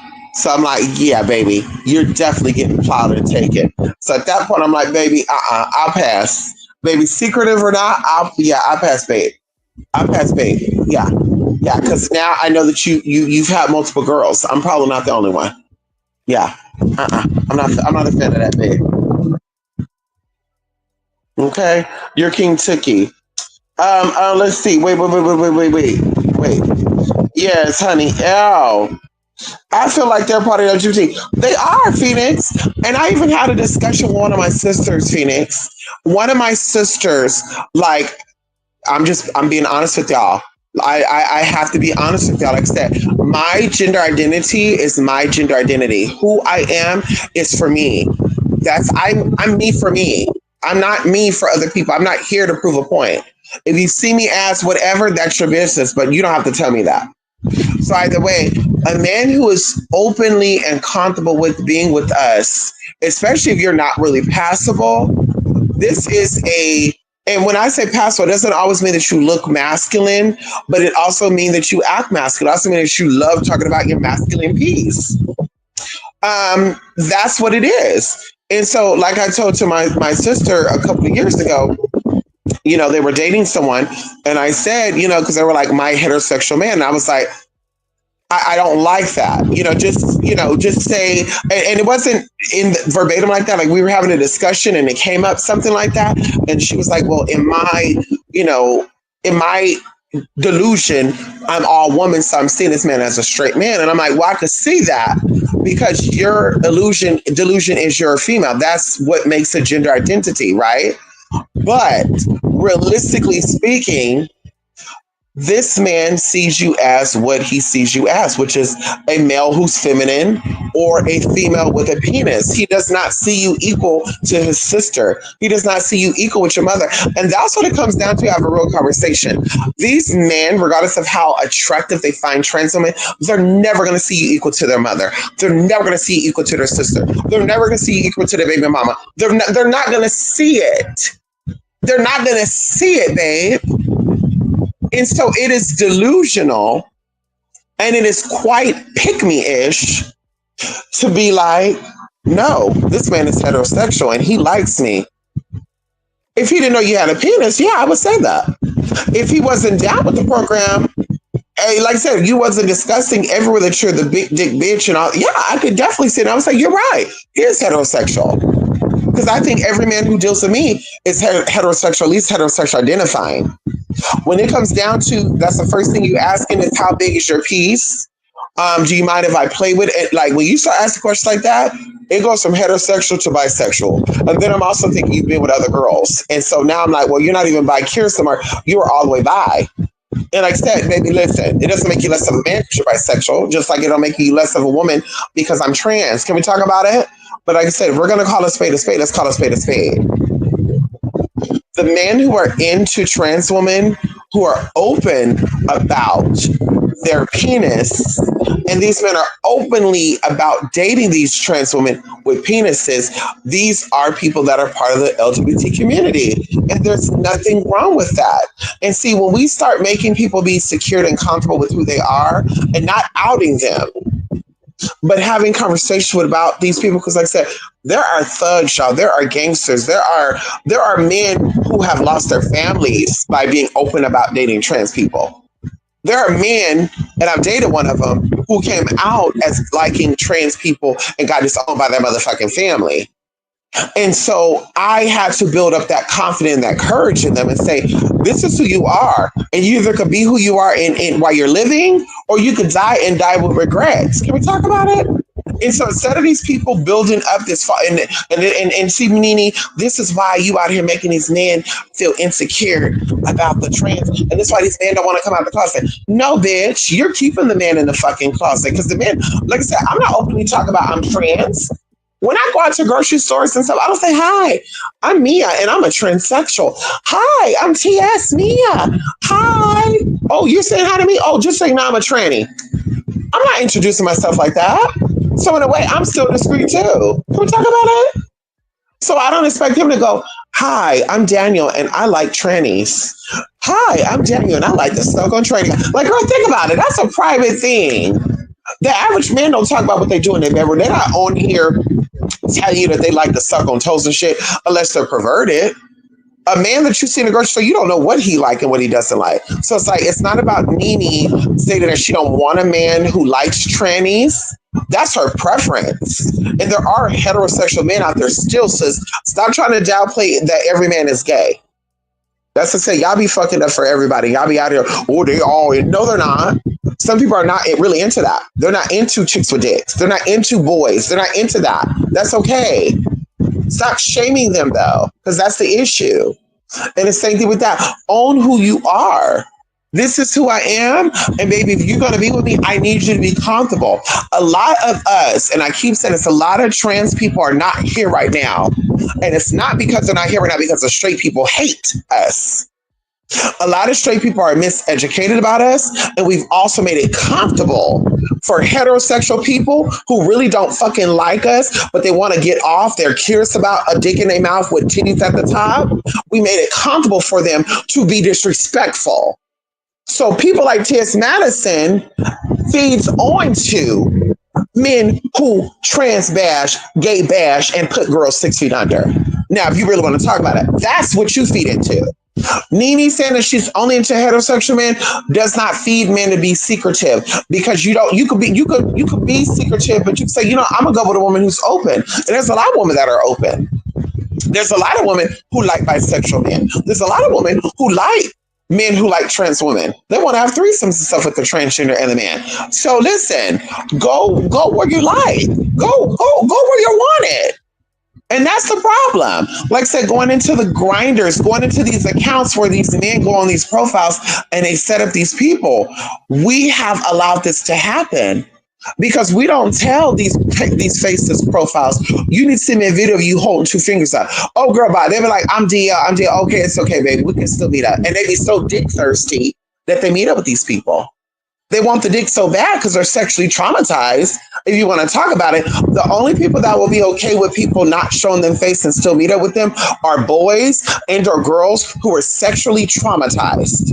Can we talk about it? That is a fetish for you to meet up with people who are not showing themselves. Bitch, even in back in the day, I'm not meeting with you without your face being shown. You can see who I am, but I can't see who you are. And then I'm out and about and you come up and you attack me. Can we talk about it? That's what it comes down to. So Nene, like I said, I stand behind Nene. Nene have a right to say she's into men who only like vagina. I stand with that. She has a right to say that. Anybody who's mad about it, bitch, have a conversation with yourself in the mirror.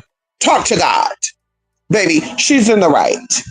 She have a right, just like you have a right to date men that are not into gay boys. Some transgenders only like men who like trans women and women. You have a right. That's your preference, babe. But like I said, we're not going to sit here and shame women who want men. We're not going to sit here and shame or make it comfortable for men to play both sides of the story because it's a deadly game.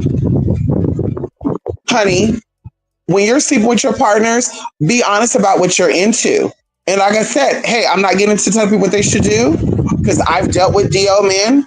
I've dealt with secret men, but like I said, I've done it protectively. Now, the bitches who are not doing protective sex with these men who are DL, shame on your fucking ass too. Let's talk about that too. You're very disrespectful too. You're very low vibrational. You're very self-hating as well because you're not going to celebrate. You're not going to tolerate that. Allowing the spread of diseases because you're clean, but you're not the only one they're talking to. They're talking to other people too. You're not the only trans person they're talking to. Trust when I tell you that. So that's what it comes down to. We need to stop making it comfortable for these men to be fraudulent. We need to stop making it comfortable and wrong for women to say that they're into straight men. You're basically saying that everybody should settle for everything. Everybody shouldn't have a type.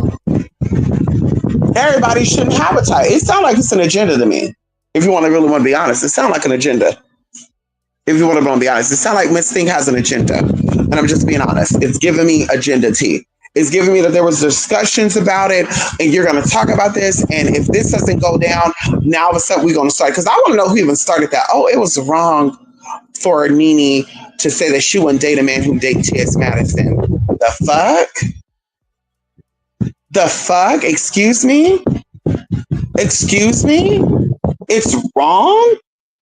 Girl, what the hell is going on with people? That's all I want to know. What's going on? Do people not have types no more? Are there not preferences no more?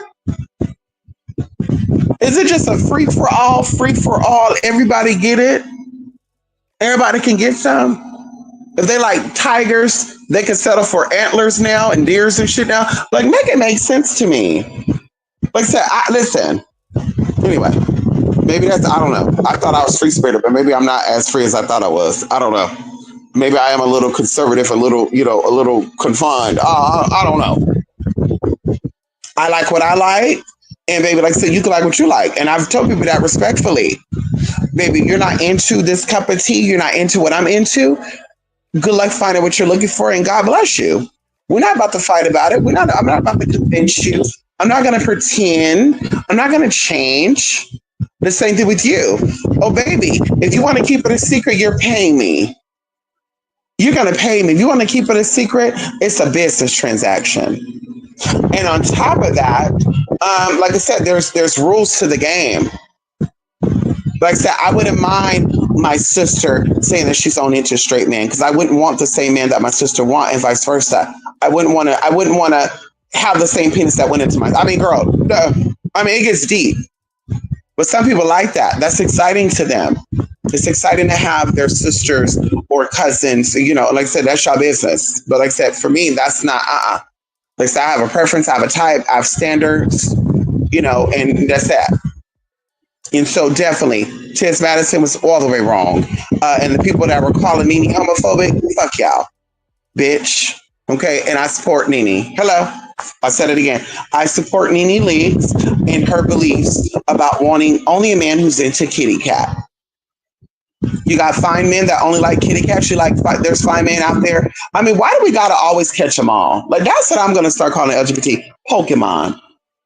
Like, why we gotta catch them all? You got good-looking men who like transgenders. You got good-looking men. I mean, you got all sides of the rainbow of men who openly like trans women. Why not go after those men? Why do you want men that like kitty and only kitty? Why? Can we talk about it? And then why are you wanting to chastise the women who say that they only want men who like kitties? Why? Can we talk about it? Why is that an issue? Why? Anyway, girl. I guess I'm always gonna have why. Why? I can talk about that once. I have to break it into paragraphs. I know that's why I can't get Sheba.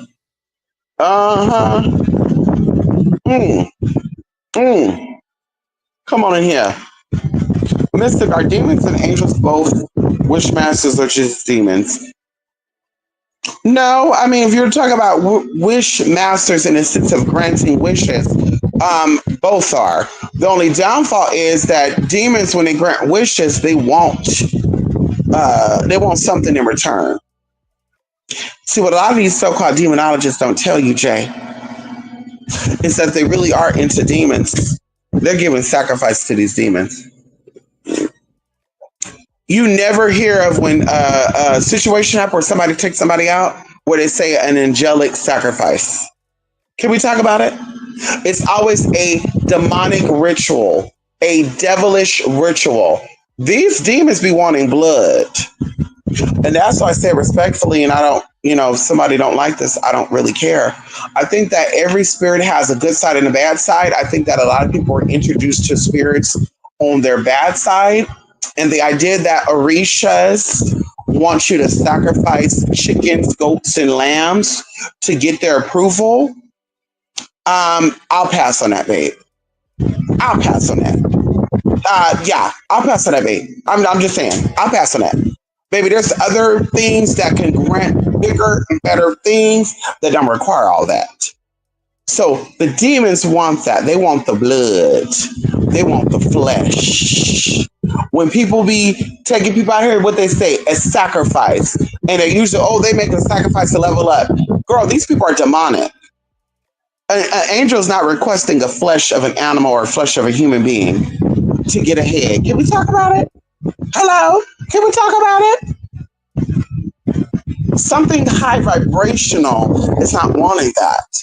They don't want you to sacrifice your children and goats and sheep and lambs. No, they don't want that, babe. That's demonic. Those are trickster spirits wanting you. Have you thinking that they're granting you wishes and shit. And they fucking you up deeper and deeper in the hole. Can we talk about it? Or is that a little too much? Because we could do a breakdown. We could dissect that too if y'all need to. I love to dissect. Okay, I gotta say it like that. I like to dissect shit and interpret and break it down. Can we break it down? Call me the queen of breaking downness. Hello? We can break it down to the ground. We can break it down and we can build it up. This bitch trying to slip on back. Anyway, can we talk about it? Okay. Mystic, is Sean gonna get dirty for increasing my sex appeal to attract a partner of the same sex? You know what, honestly, a lot of people don't like this, but we're gonna talk about it. Sean goes to you definitely used to attract any type of energy. Remember the story is that Shango, when it came to synchronizing him to the Catholic faith, he became Saint Barbara. Okay, just always remember that, babe. Okay. Okay, can we talk about it? Can we talk about it? Honey. Oh, Walker Jack, I see movie. This movie is crazy, y'all. Oh, yeah, we love that movie. Yes, honey. Gay boys do be nasty on the low. I mean, listen, we're not knocking our gay boys. We're not knocking our whole job. See, that's the whole point. This is for educational purposes to let people know what is the real. What the real is. I was not raised as a gay boy. I did not grow up in the gay community as a gay boy and then decided to transition as a woman. A lot of trans people, that's their story. They were gay boys first. And so a lot of these trans women, they did some very scandalous ass, deviant ass shit. Can we talk about it? When I was younger, I had attraction for, and this is going on stories of people I know that are LGBT, gay boys and trans, right? They were like sleeping with their cousin's friend, or one girl slept with her stepbrother, whatever. Some of them had sex with their uncles, whatever. Those were never my stories. I saw certain people attractive, like my brother's friends, my cousin's friends. I saw, a auntie husband attractive. I saw these things, but I did not act upon it. I didn't say, "Oh, I got to see what it's like. I gotta try it." that was never my intention. I never, like I said, that never crossed my mind. And when it comes to the other experiences I've heard from people, honey, they've all had stories where they slept with their sister's baby daddy. They slept with their neighbor's. Well, that's okay. Neighbor husband, that's not, but uncle, auntie's boyfriend, uncle's brother. And I'm just like, what? Niece and nephew, godmother, godfather. And I'm just like, but why though? Like, that's kind of like crossing the line. Like, why though? Like, are you trying to be your auntie? Are you trying to be your sister? Are you trying to be your, like, why? Because that's what goes in my mind. Like, why though? And so it's always been that. And I got to get him before this bitch get him. Oh, I had your man. And I told y'all a story, y'all. This give me flashbacks too. Can we have a little quick story time really quickly? I was on E, y'all, and I woke up. Hello. Can we talk about it? I had a transgender friend. And we helped each other. We both went through things. And I told y'all the story where I met this man, and this man was so, loving to me. And girl, he didn't know the T. And when I told him the T at first, he was like, oh, hell no. I can't. Oh, no, fuck no. I could never. Oh, I don't. Oh, hell no. What's the fuck? Bitch, bye. Click. He never disrespect. He just say he's not down. 2 weeks later, I got a phone call from him, and I was like, oh, he about to read me down. So I'm scared to answer the phone. And he's like, I want to apologize. You're just being yourself, blah, blah. Anyway, so we started talking. So this girl, I met her on a party line. She was from Northern California, more north than I am. And, we started talking, and, she was like 6'3", alleged chola. She was a part of a gang, allegedly. And so I was like, a tranny thug. Okay, girl, work. And so we were close. We became close. And so she's like, I'm going to come down and see you. So we saw each other. And y'all, it was like, whoa, okay, this is my sister, y'all. I got a tranny sister. I was excited. I got a friend who knows what I'm dealing with, whatever. So y'all, what I didn't know is that she was marking me. So she came down, we hung out, and of course, I told y'all, I understand Spanish more than I speak Spanish. Okay. My understanding of Spanish is almost very fluent. Okay. And so they were saying how she had a lot of makeup on at this grocery store. They were like talking about her. Oh, this is a big ass bitch, and her feet is big, and blah blah blah. And of course, I'm thinking they're talking about me, but I'm like, no, my feet is proportionate to my body. And I look over at her, and her feet was like a size 15, 16. So I was like, oh, they're talking about her. And then they're like, she's putting on a lot of makeup. Now, y'all, I wore makeup then too, but for this meetup, I didn't overdo it because I wasn't dressing to impress her. Like, I'm not gonna put on my makeup and do my hair up because, girl, like, we're meeting up. We're friends. I'm not trying to seduce you, babe. We're not going to go get men together. So I'm going to put on some eyeliner, some cover up, some lip gloss, and call it a day. I'm going to dress down. And so, girl, they're saying this, and they're saying that her makeup is fucked up. And I was going to give her an opportunity to tell me what they were saying. And she's like, oh, girl. Now, mind you, she didn't comment on how they were talking about her feet was big and all this other stuff. She's like, oh my God, girl. They're talking about how you got on a lot of makeup and your face, you got a big face. And so I'm looking at this bitch and I was like, no, girl, they were talking about how you got on too much makeup and how you got too much feet or too much, your face is big. And to be honest with you, they were talking about your shoes. You have green on your shoes. They were talking about your shoes, girl, because the guy was like, Ken, who? And he said this, and he started talking to you, and he called you Arita. He wasn't talking to me, bitch. I'm not Weta. Bitch, you talking to your ass, girl. Hello? Can we talk about it? And so either way, girl, they were actually wanting this because I was curvy. Girl, this bitch was tall with no curves. She had a little bit of hips, but no titties, no ass, no nothing. Either way, y'all let it slide. I said, well, you know what? She's insecure. Maybe she feel like something. So let me, the next time I see her, I'm really going to dumb myself down. So I seen her again and yeah, it was pretty cool. Now, mind you, I left out something before this. So before we actually met up, we met 2 years prior to this, but we never met in person. I was dating this guy And just so happened, she moved over into the city called Atwater, California. And so the guy I was dating was near that city, not in that city, but near. And so she called my phone and she was in the bathroom. She was scared, y'all. I was panicking. Like, I was like, oh my God, they're about to kill my friend. And she's like, girl, the niece and the auntie found out that I'm a trans, and they're like coming back in the bathroom, like the uncles and stuff. They're banging on the door right now. Girl, oh my God, I need help. I need help. And I'm like, girl, how you gonna get out? And y'all, I'm like panicking because I'm like, oh my God, they're about to kill this bitch while I'm on the phone with her. I'm like, oh my God, girl, what are you gonna do? And her boyfriend ended up going to work, and that's how it happened. So I guess they were curious to know she was really a trans or not. When her boyfriend went to work, because he go to work, she stay home, whatever. Then she go into the shower. She did not lock the door. The niece walked in, and I guess she wanted to see. And she's like, "Oh my God, the person, they got a penis." And so she went out and told the aunties they were all coming back to see. Mija, let us see. Like, they're banging on the door saying this, y'all. And so I tell her, "Girl, let me call my boyfriend." And so I come over and say, "Hey, babe, I need you to save my friend because her boyfriend's not at home, and her family's clocked the tea, and they're there to get her." So he was like, "Oh, she must be passable." So, okay, I'm okay with that. And so either way, y'all, they flew to her. She jumped out the bathroom window, and she's in the middle of the street with a towel on.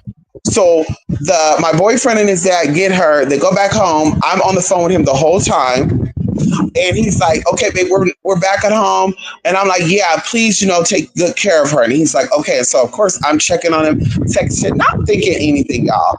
But this girl's alleged that she slept with my man, and I'm like, "No, there ain't no way," because girl, And he was said himself, he's like, "Babe, like, you have small titties, but you have a body. Like, she still gives you manly. She's big." And so he was like, "No, I wouldn't even touch her." Then even like his daughter, she called, I was her stepmother, even though we were kind of playing the house. She was like, "Yeah, like, this woman is a this woman is a big woman. Like, she's a big woman."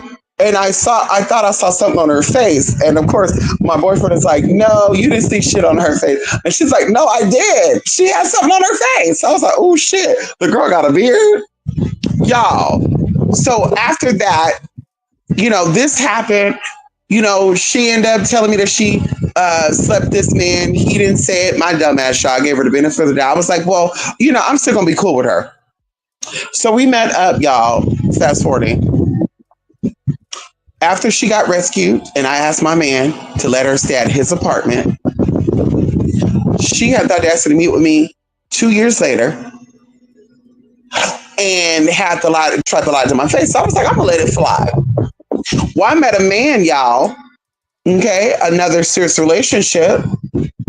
And this man was a very successful person in California. He owned many facilities in California. I won't tell you the business, but he owned many facilities in California. And so he was like, "I love your mind. I love the way you think. I feel like you can help me run these facilities." So of course, blah, blah, blah, blah. And of course, girl, whatever, they don't got to know your tea in this, industry or whatever. That's not a factor. I love you. You love me. That's it. And I'm like, well, my family, they're going to have to meet you. And he's like, "No, I'm okay with that. But like, when it comes to coworkers and us coming to lunch parties and stuff, there's no discussion." And I was like, "Oh, I don't do that anyway." So we built trust. And so either way, y'all, she was like, "I want to meet your man." And I'm like, my new one. And I was like, "Oh, okay, well, I'm gonna have to watch your ass." And she's like, "Okay." So y'all, we all went on a little lunch break. A little lunch meeting. It was on his lunch break though. We all went to lunch and we're just all talking, and he's not even looking at her. And girl, she felt some way, like, "Hey, am I not passable? Am I not pretty?" And he's like, "Oh, you are, you're somebody's type." Like, he was being funny. He's like, "You're somebody's type." And then she's like, "Well, what do you like about me? What you dislike about me?" And then of course he looks at me and I'm like, "Oh, you could tell her." And he's like, "Oh, you're soft, I like that you're, womanly acting, you're womanly sounding." But he said, "Yeah, you're not. Yeah, I wouldn't be comfortable taking you around my family and my friends." He told her. And of course she asked. So he was honest. So y'all, we ended up, going away. And at this time I was in school, trying to get educated, trying to better my life, y'all. I didn't want to be a uneducated tranny. Hello. Can we talk about it? And so either way, y'all, they were talking behind my back, and allegedly she came on to him by telling him that I was talking to a lot of guys. Now, mind you, I had a lot of suitors, y'all, but none of these men came to my house. Like they were begging to come over, they were begging for my number, they were begging to hang out. I'm like, no. And this is like all types of men. Like, girl, it was like gangsters. It was like, girl, white man, Indian man. It's not like they were on it. And so she started going down the list because I would tell her shit like, oh, girl, this guy like me, but I don't want it. But if you want him, you can have him. This is his. So I'm telling her this is his profile. So she would go hit him up. And of course, he'd be like, nah, I'm sorry, babe, you know, whatever. And then she's like, fuck it. So I guess that pissed her off. So she's like, I'm about to tell her boyfriend that she talks to all these guys. So of course, y'all, he called me and he's like, who is Hector? Who is Enrique? Who is, you know, he's asking these questions. Who is, you know, John? And I was like, oh, so he was looking through my MySpace. And I was like, oh, these are people I know. These are guys I know. And he's all like, really? And I was like, yeah. And then he said, but how do you know them? I said, well, you know, they see me, they start trying to talk to me, or like I'm out in a grocery store and they're trying to talk to me. So I will give them my MySpace. So I'm not giving them my number. And he's like, oh, okay. And he said, okay, I just wanted to know, let it go. Y'all, like a week or two later, I called her phone, I called his phone, and they both didn't answer. And we're gonna call this spiritual because just for a quick second, I was like, they're together. And I'm like, no, he doesn't know her. She doesn't know him. Whatever. You know, I'm telling myself, girl, that's so far fetched. Whatever. He don't know her. She don't know him. Whatever. Not even a couple days later, we supposed to be hanging out.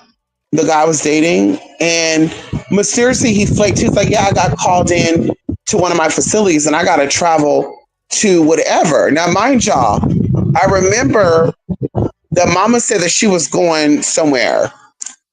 Because y'all, this is how karma works too, by the way. Let's talk about this. This is how karma works. And so and I'm almost done with the story for real. I'm not going to go in detail, everything that went down. But I was like, wait a minute, she's supposed to be going to the city too for something. So I'm like, maybe they are talking. And y'all, I'm like in deep thought, like they are talking. But then the dumb side of me is like, no, they're not. No, they're not. No, they're not. No, they're not. And sure enough, I said, I'm going to ask him because I'm not going to ask her because she's going to lie. I'm going to ask him and I want to see if he's being honest. So I asked him, I said, hey, I just want to know, are you talking to, you know, any other trans person? And he's like, what? And I was like, yeah, are you talking to any other trans person? Because, you know, if you're talking to another woman or whatever, like, I really don't care. But are you talking to any other trans person? I do care, right? And he's like, no, I'm not talking to any other trans person. But what made you ask? And I said, oh, I just had this weird idea that you were. And I was like, okay. And so, y'all, I let it go. And then she started texting my phone and we kind of got into it. And she's like, bitch, and that's why I met your man and he took me out for dinner. And I was like, well, what man is she talking about? She ain't talking about my man. She talking about a suitor or something. She ain't talking about my man. Because he already told you to your face that you're a brick and that he likes your feminine energy, but he's not into you because you look hard as fuck. And then sure enough, I was like, well, girl, what man are you talking about? She said, your man. I said, yeah, say his name. And she was like, oh, girl, you want to play stupid now? I said, no, what is the guy? And she's like, you know, who's your boyfriend? And she put on these question marks. And I'm like, I'm going to give it a couple of days because I already asked him. He said no, and I don't think he's lying. So I literally invited him over. And the same thing he told this bitch at this dinner, he told me. He said, yeah, I think you're pretty. I think you're feminine, but your personality is aggressive. It's manly. It's masculine. And that turns me off. I don't want to date a man. And I was like, wait, what? Excuse me? What does that fucking mean? So, y'all, I was like, what the fuck? So at that point, I'm like, you are talking to this bitch. And he's like, no, I'm not, blah, blah, blah. I said, really? And I said, so where were you at the other night when you said you went on top? And then he's like, and y'all, for some weird reason while I'm talking to him, like when I talk to people, my mind starts to like images pop up. Like even right now, as I'm talking to y'all, like images are popping up. And so it's popping up that they were at this restaurant and they were like on a rooftop and they were doing some nasty shit on this rooftop of the parking lot. Like I was even getting like whiffs, y'all, of like what it was giving. And so I'm like, so y'all never went out to dinner or anything? And he's like, no, blah, blah, blah. I was like, okay. So I let it go. Mind y'all, the girl was on the phone this whole time. I didn't even know it. She was on the other line while we're having these conversations. Finally, I'm at school. We had a test. He knew I had a test. She knew I had a test. My phone is getting blown the fuck up. I get out of class. I go into the bathroom. We're not supposed to be on our phone at all while we're in the school. I'm in the bathroom stall. And he's like, yeah, I just came back from taking my friend to get her nails done. And he's like, please don't be mad. And I'm like, who's your friend? And why would I be mad? Because you get my nails done all the time. And he's like, because, and then I heard like a little tone come in and her voice is very like, oh yeah, honey. Oh yeah, I just, I told him that, It's very much like that, like Minnie Mouse-ish. And I was like, wait a minute. Okay. I was like, what friend? And he was like, my friend. And he's like, but promise you won't be mad. I was like, but why would I be mad? I already told you pay my nails all the time. And then that's when she came out. And she said, bitch, it's me. And he paid to get my nails done. Y'all, I was like, not shocked, but I was like, what the? Like, I was thrown off. And I said, you mean to tell me that I'm in class taking my motherfucking test? And y'all motherfucking blow up my phone to be playing on my phone about a bitch getting her motherfucking nails done, one of your friends, and you talk about you taking this platypus face bitch, lopsided ass bitch. What, excuse me? What the fuck? I said, oh really? I said, I'm blocking both of you motherfuckers. And you cock sucking, booty munching ass, and I hung up and I blocked them both. But believe it or not, he kept calling me from different numbers. Because, this motherfucker own facilities, so he have other ways of fucking calling. I just kept ignoring, bitch. I think at one point I turned off my phone. My phone was off for like 2 or 3 days. I was like, I'm not answering no fucking phone calls. Fast forwarding, y'all, I was so disturbed by that, and I've never forgiven her. And I always said, too, when I meet a person of a trans experience, you're not going to be around my man, especially, I'm going to start noticing the signs, and when the signs are there, bitch, you both are going to get blocked. Bitch, I'm not going to be playing games and cuss them out and let you know, bitch, y'all both going to be blocked. If I get flirtatious energy from you, or y'all both get blocked. Bitch, y'all both getting banned out of my life and y'all can go have a happy ever after life. I don't give a fuck. So either way, y'all, long story short, this is around the time that I met my MMA fighter fiance. And she was doing good, by the way, as well. And she was dating somebody from a football team. And just so happened, they both wanted us to move to the same part of America. Almost said it. And so, y'all, we came back into contact. Don't ask me how this happened. But I met him, and just so happened, I think I'm on like a transgendered dating, like fun, not dating app, but like an app where you meet transgendered or LGBT people. And I was like, I need a trans friend. And then this person, I'm like, it kind of looked like her. This is probably like 6 years later. I was like, it kind of looked like her, but I don't know. Okay, I just ignored it. And so either way, y'all, and at this point, I was getting private calls and stuff too, weirdly, right? And then, of course, I'm like, this kind of looks like her. I'm not sure, though, right? And so she's like, I just want to apologize to you, blah, blah, blah. I was like, oh, this is the bitch. So she's like, can I call you? I was like, sure. So she called me private. It ended up being this bitch, y'all. This bitch was sitting here telling me how... her life is taking off. She met this guy, and I want you to talk to him.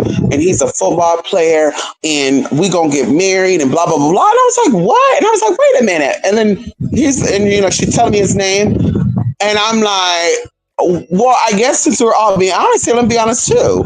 I'm also dating somebody. I'll give you his initials. I'm not going to say his name, but he's also, somebody who's known, blah, blah, blah, blah.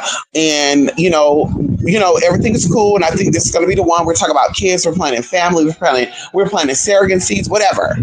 And then, of course, I'm talking to this guy and I was gagging. I was like, damn, like he like big girls or whatever. I'm like, damn, okay, she's pretty, but damn, like this is a big ass bitch. I was like, I guess he needed, football player need a big girl. I don't know. So she's sitting here just bragging, y'all. And I just remember just all the shit she did to me. And I was like, I don't even know if I should be friends with you. Like this, like it's good. Like maybe like we have to go through things together to grow. But yeah, and then of course the guy I was dating was like, "Yeah, we don't want, I don't want you having any friends unless it's like an inside industry thing." So it was like the perfect thing. Like, oh, this would be this is a transgender dating a man in the, in the industry, and they're not gonna know the tea, and then me, blah blah blah. So y'all could be like girlfriends and shit. And of course he didn't want to move where they were at because she, was telling me the area they were in, and oh, the building that they're in is a nice building, and blah blah blah, and they were going to transition from the apartment into an actual gated community. And I was like, oh, cool, whatever. And so they said he wanted me to go, or he wanted to move there, but he's like, I don't want to be in that building, I want to be here. And so I'm looking at this, I'm like, oh, it'd be cool. And of course my ultimatum was, you got to let go of all your friends and family, but you can talk to this girl. And I was like, fuck no. Like, I don't think I want to be friends with this bitch because this bitch is some fucked up shit. And I didn't want to tell him and be like, oh, girl, fucked allegedly two of my boyfriends. So she wants what I want. Y'all, and this is a spiritual thing too, because I was really starting to practice. That's how I manifest this man. I was really getting into my energy work again. And sure enough, y'all, I want to say it was like 3 months before we were supposed to be going to go do our thing and like actually moving to this part and like looking for the realtor and all that, y'all. Like I said, we had everything planned out, y'all. Moving, getting a surrogacy, how it was going to be secretive. I wanted to do surgery. I was going to do surgeries. It was going to be going out in disguise. We wouldn't, we would have to like lay low for at least the first, year or two. Even like his manager was advising that, like, we don't want anybody to know, about this and that, blah, blah, blah. It was just some weird shit. And you need to get a sex change. And y'all was really like, I'm going to do this for my man because this is going to be my man. I liked his personality. I thought we were compatible. Anyway, this lady ended up getting into a very bad accident. This lady put me down as her emergency contact because, of course, this man did not want her to have any other friends as well. And my man didn't want me to have any other friends. So we were going to be like industry sisters, like transgender women who are dating these straight identifying men that nobody don't know they're into. And now that I'm looking back, I'm like, that story would have unfolded weirdly anyway, because now it would have been like, we're the trans girlfriends. Maybe the surrogate mothers would have been their real wives. They would have had a baby for us. And behind the scenes, we're just, it could have been some weird shit. But long story short, this girl literally was in a very bad car accident. And y'all, like, even looking back at it, I'm like, I think they were trying to take her out. I think it was spiritual, but I think they were trying to take her out because this football player, and I'm going to like look back into him again because I think at that time there was something going on with him. I'm like, they were like, I think trying to get rid of this man.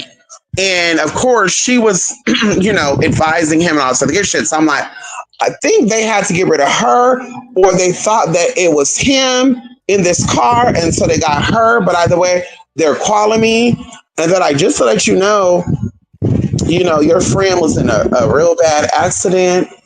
And I was like, who? Because I panicked because I had other friends. I was like, what friend? What friend was in an accident? What friend was in an accident? What? And they said her name, and I was like, wait a minute. I was like, I don't have a friend with that name because, of course, she told me one name, but her name was legally another name, or maybe that's the name they gave her. I don't know. It was the alias name. I don't know. Maybe that's the name she gave them. I don't know. But they were like, yeah, she's, blah, blah, blah, blah. And I'm like, oh, my God. And so I was like, I don't know what to say. I've not seen this person in years. I don't know what to say. I can't, well, they put you as emergency contact. Listen, I don't know what to say. I know they're with somebody. Did they put their husband down, boyfriend or whatever? And they're like, no, you're the only person they put down. And I was like, I don't know what to say, honey. I'm over here in California. And yeah, do what you will. So girl, I really was like, okay, something happened to this, this girl. But anyway, mom ended up calling my phone and I let her have it. After she was able to talk, I think it was like 2 or 3 weeks. And she was like, yeah, they called your phone and you were playing like you didn't know me. And I was like, yeah, I didn't know your name as blank blank. I knew it as this anyway. And she said, I told you before. No, bitch, you didn't tell me a fuck ass thing before. That was your name. And on your ID said the name too that I knew you as. Now, I don't know if you changed your name when you got where you're at. I don't know if this was, I don't know. I didn't know the story. You didn't give me a background. But bitch, with that being said, God bless you. I wish you the best. Have fun. You and your man. And, I'm sure you're not the only one because, of course, my boyfriend at the time knew who this guy was. And, of course, he was like, oh, he's known for getting down with men. He's known for liking men. I was like, oh, that explains why he liked this 6'3" fucking tranny because he's into men. And, of course, this bitch is, a halfway point of that. I don't know. But I was like, this fucking explains the fucking tea. And so either way, y'all, after that, I just said, yeah, girl. Girl, the girls are mischievous. And like I said, that was that situation with that bitch. That's that situation with that bitch. Going into the other situations I had with Butch Queens and stuff too. Oh, baby. It gets nasty. I'm like, yeah, girl. The girls be trifling. They be haters. They be wanting what you want. They be trying to compete with you. And even if it's not intentional, they be wanting to prove, like, I can do it too. And it's like, no, ma'am. Go for the men who like you. A lot of men like light skin, short or tall or long. They like that. Go for that. And if they want you or not because they're going to come up and talk to you. They're not just going to be looking. Why do you want to go for a man who likes me? Because like I said, if a man I know likes somebody I know, baby, I'm not talking to you. And there been money on the table too, by the way. There's been money on the table. People have tried to, no, it's okay. I'm not serious with that person. That's just a thing or whatever. But I can meet up with you and I have $5,000 for you right now. And it's like, yeah, babe, I'm sorry. Somebody I know. You probably did it with somebody I know too. Like, baby, I don't want those energies, honey. I don't share man, honey. I don't do that, girl. So there you have it, honey. Messy Boots, a story of the community, and my experience that I've had with people of a particular experience, trans identifying. But like I said, I've had experiences with, Butch Queens. When it comes to LGBT community, the only ones I've not had experiences by have been lesbians. I've had experiences, but not bad experiences. Can we talk about that? And that's that. Oh, it's too much going on social media. It sure is, honey. The beauty of a fine woman is right. It's the way she carries herself, and she isn't vulgar. You said it. And if you are vulgar, there's a time and a place for everything. There's a time and a place for everything. You don't have to enter a room and say, I got a big D. Just so you know, you may have seen my porno. I want you to tell me that. And there's times where I've even denied it. I met people who was like, hey, I know you from somewhere. Y'all, we talk about police officers too. Oh my God, wait a minute. I know you from somewhere. Wait a minute. Where do I know you from? I don't know. I never seen you before. Are you sure? Yeah, I'm not even from here. Really? You look from here. Well, who do I live like? I don't know. I can't put a name on it. And it's like, oh, bitch, you know. Bitch, yeah, bitch. You've been on those websites. You know what? Yeah, you know who I am. I don't know you, but you recognize me. You just haven't seen me in those sites in a long time. That's what it is. Yeah. Decorum. You said it, decorum. Me and my besties are the same in so many ways, but we're still different. That's what I say too. Me and my best friend, we are definitely different, but we are the same. We have the same patience. We have a lot of things in common, like important things in common. My other people, like I said, my other soul sisters and brothers and stuff, like, honey, we have some things in common. But I would like this, they would like that. I don't eat this, they eat that. I think this person is ugly, they think that person's cute. I think this is nice, they think it's good. So it's like, oh girl, you're like, wait a minute, so what do we have in common? But our differences is what connects us. And maybe our common denominator, who knows? But it's like, yeah, honey, we don't have nothing in common. People would think that we're weird if we actually had to sit down and did a questionnaire. Let's say, how are y'all even friends? How are y'all so connected, but y'all so different? Mm. Ooh, girl. You said that I worked with a trans girl. We were cool, but other employees work hit on her, talk smack behind her back all day, all day. I mean, that's how it works. That is so sad. You said it, Kikashiba. I know Jay. Oh, okay. That's where I stopped that. On the show with Tiz Angela said that she was a non-binary trans woman. Let me tell you something. King of Sheba.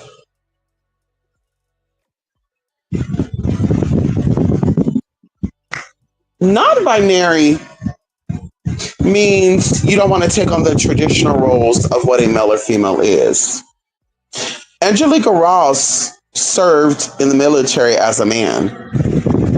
So I definitely see that as a non-binary trans woman. Yes. And I'm thinking that with Tiz Madison too. I'm like, yeah, maybe these people, maybe that's what the difference is. I think a lot of these people are non-binary trans. Because like I said, I'm not putting on no male clothes, no male nothing. I'm not putting on no boxes. I'm not putting on no t-shirt to look masculine. Listen, honey, I'm working on and doing everything to make it to where, girl, you don't know the T. When you transition in front of the world and you want the world to know that you are born male, because you don't just wake up and say, I think I'm trans. You've always had these feelings, you know what to call it, but you're not going to want to be seen as. I can tell y'all, if I showed y'all pictures of me before I transitioned, outside of my modeling stuff, I mean, even then I didn't look happy. I did it for the money. I was like, ooh, the money getting coming. The money, the check. Yes. The money. But at home, you wouldn't catch me posing for no camera as no man.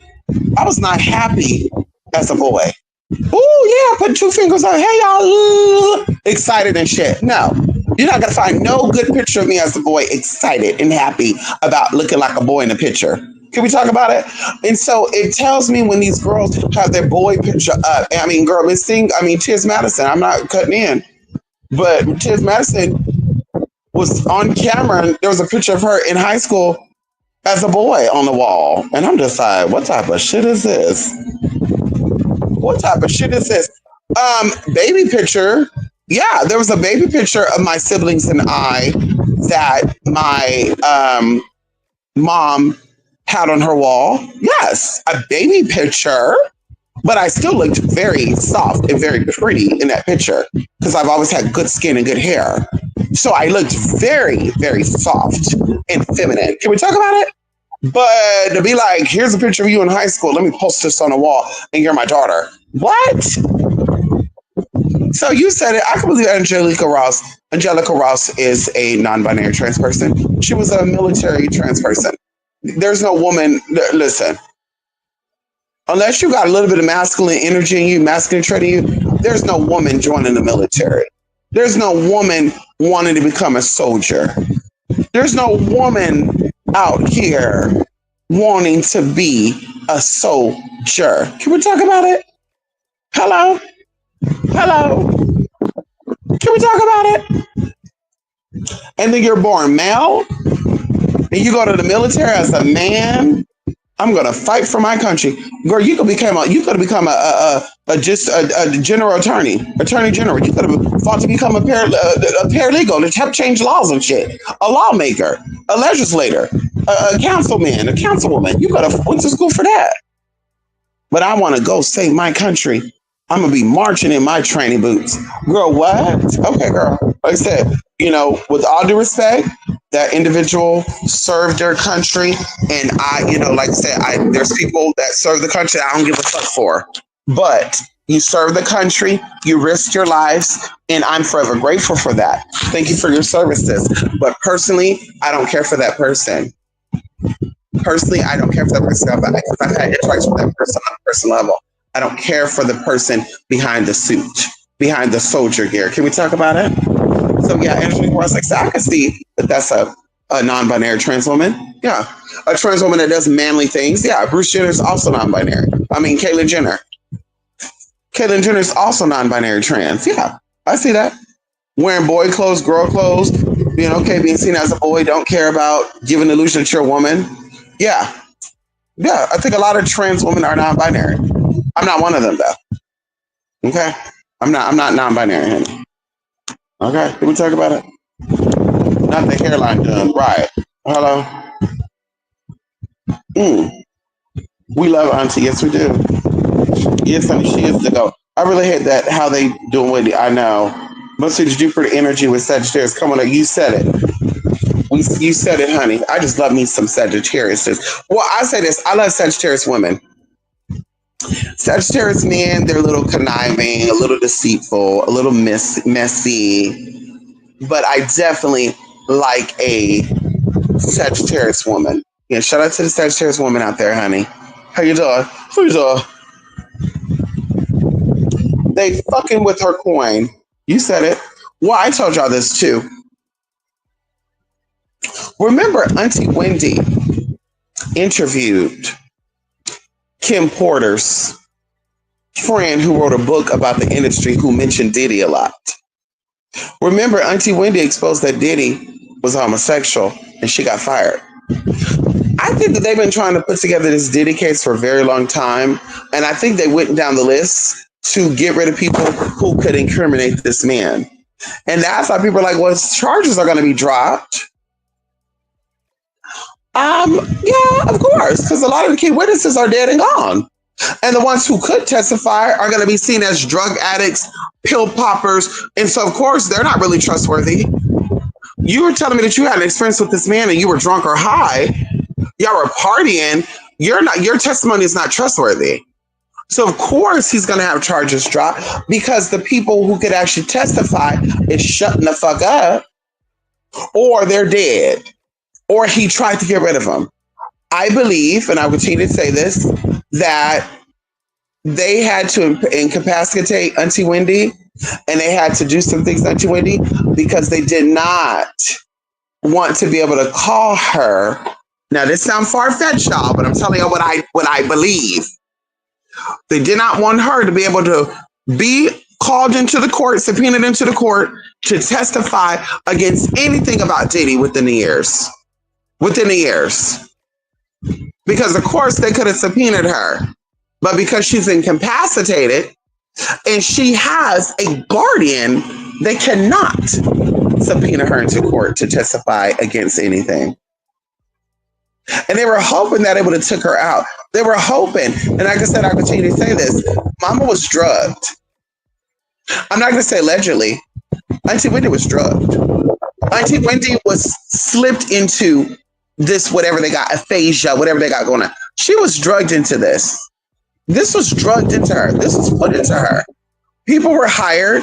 People were told to assist her. And of course, I see a male and female energy here. But that's what's going on. That's what's been going on. And I've been saying that for the longest. I know a lot of people who drink. I know people that went to bed drinking, woke up drinking, went to bed drinking. They drink every day, all day. They don't have dementia or alcohol abuse. Like, or what? And we talk about they would drink all day. They got fucked up, though. They had fatty liver. They had cirrhosis of the liver. But they were not out here with dementia because they were drinking all day and not eating no food. Can we talk about it? So that's when it dawned on me where I said, wait a minute, Spirit. And Spirit showed me, woman, short hair. Can we talk about it? Short hair. I'm not going to go into no tea. Short hair because I don't want to say allegedly. Short-haired woman. Short-haired woman. They had to get people that was close to her to get her together. Can we talk about it? Can we talk about it? A lot of people, that's why Wendy didn't trust people. People called her paranoid. Auntie Wendy was not paranoid. She's not a paranoid person. She always said the killer because she knew that everybody could be turned against her. From the mic people to the hair and makeup people to all these people. These people were set up with an assignment. Let me tell you something that's even secret or deeper. Auntie Wendy had a makeup artist that mysteriously passed away. mysteriously passed away. I think he was a part of the people that was meant to help take her down. I think that he did not want to get down with that. I think that he did not want to be a part of that. I think he was like, no. And they said, Bitch, you gotta go. And that's how that went down. And that's what I feel is going on with a lot of this stuff. Yeah, Auntie Wendy, they're making her seem crazy. They're making her seem like she's out of her mind because Mama could have been a vital key in prosecuting P. Diddy, Sean Combs, and got him life behind bars. But because she's incapacitated and everybody else who can speak against him, who can testify and say, well, I was told, they're no longer here. Kim Porter's friend is not here. Kim Porter's no longer here. A lot of his artists is no longer here. Can we talk about it? The bodyguards, who witnesses, who was around, they're shut the fuck up. They're paid to shut the fuck up. Can we talk about it? And then they're left looking, the people who are really standing up against, they're looking crazy. They're made to look crazy. Well, if he gonna talk about what Diddy did, he was also part of the program. He was enabling this shit. So, bitch, we're gonna make him look crazy too. Hello? So it is unfortunate what they're doing to Auntie Wendy. But I said to Sammartini, say this, Mama, if Mama continued to stop trusting people and she stayed in concern about the killer, Mama's going to make it and she's going to be okay. And I said this in the beginning. Mama's going to get through all this. Mama's going to get through all this, honey. And Mama's going to be able to come back stronger than she was before she left. But I think that they're all a part of preventing her, or they were preventing her from being able to give an open statement or any commentary on this whole situation because they knew it was coming. This has been something that's been in the workings for some time. Y'all, the feds could build a case up on you for 10 years. Can we talk about it? The feds can build a case up on you for 10 years. 10 years. What was going on in 2015? What has happened from 2015, y'all? I want y'all to think about it. 2015 to now, what has happened in the celebrity world that has been connected to Bad Boy or P. Diddy Sean Combs? 2015. And we can even say prior to that, we can say, actually getting shit right. We'll say 2013. Between 2013 and 2025, what has happened with P. Diddy, Sean Combs, and Bad Boy Entertainment and those who connect to it around him? People who could be seen as an ally or somebody who can go up against him and get him. What has happened to these people? What has happened? Just really think about it. And that's where I think that's at. Like I said, it's very unfortunate. It's very unfortunate, honey. But this is why I'm also very mindful of people too, baby. Listen, girl, hello? Unless I know your energy, babe. Yeah, I'm not trusting you to cook my food. I'm not trusting you to prepare my meal. Hey, bring me some water. Bring me some juice. I'm not trusting that. You're not slipping shit in my shit. Now I'm losing. I'm forgetting. Oh my God. What was I supposed to do today? Now my brain is leaving because you sitting here slipping shit into my shit. Okay. It's time to wake up. There you go. Oh, it is illegal. It is illegal. And she would have to show proof. It is illegal. It is illegal. Definitely. Definitely it's illegal. Someone at a point in time, because like I said, I don't want to say allegedly, we're going into spiritual interpretation.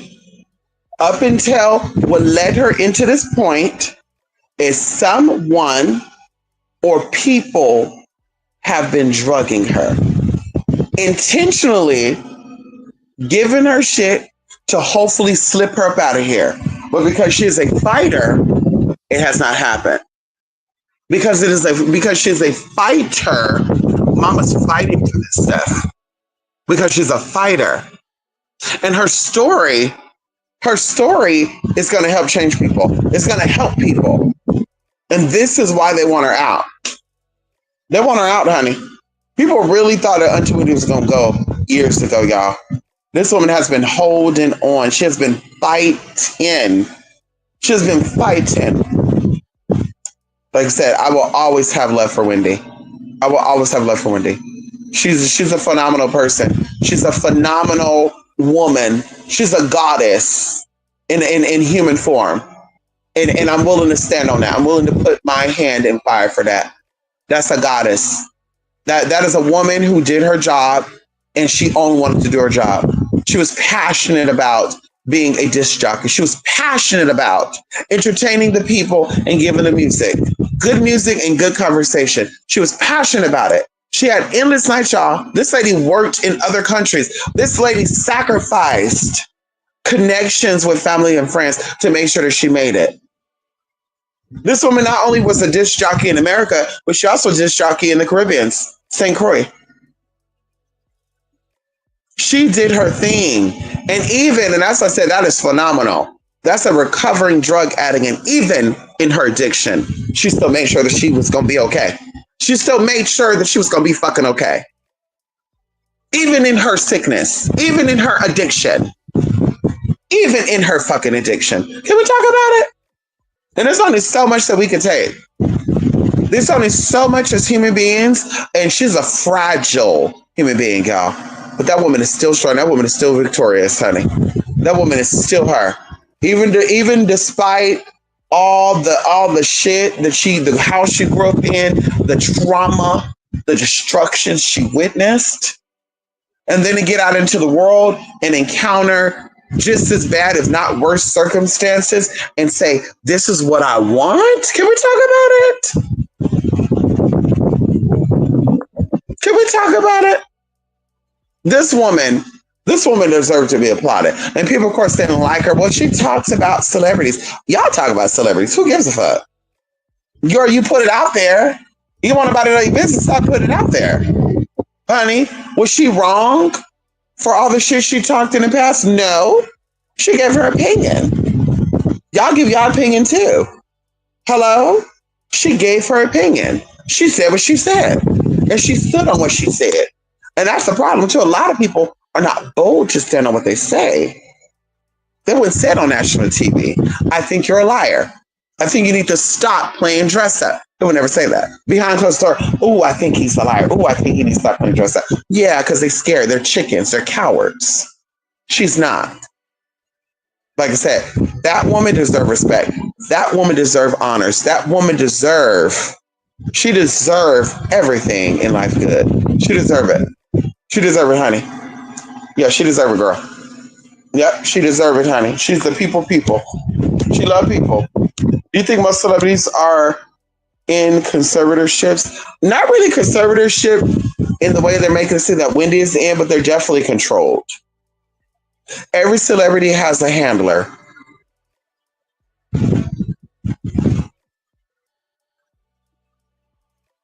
And there's a reason for that. You like Angela Bassett. Yes, come on. I like her too. Come on, Angela. We like Angela too.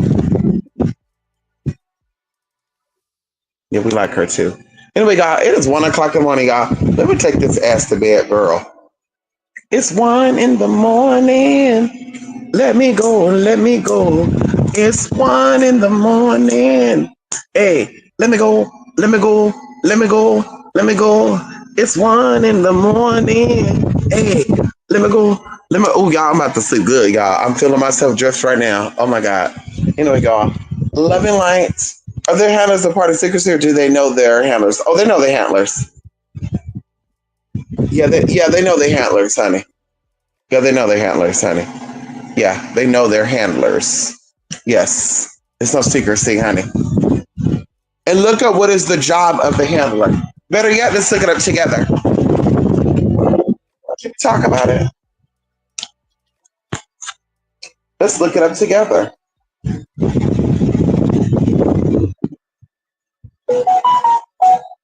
Let's look it up together. Can we look it up together?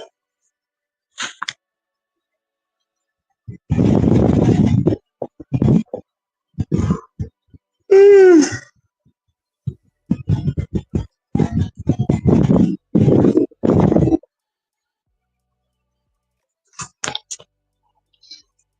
Right here, it says that the main reason for celebrities to have handlers is to manage their busy schedules, their personal lives, public image, and to handle the unique challenges that come with fame. These individuals are also known as personal assistants or lifestyle managers. They handle a range of tasks from coordinating travel and managing appearances to acting as a liaison with agents and other professionals. Uh,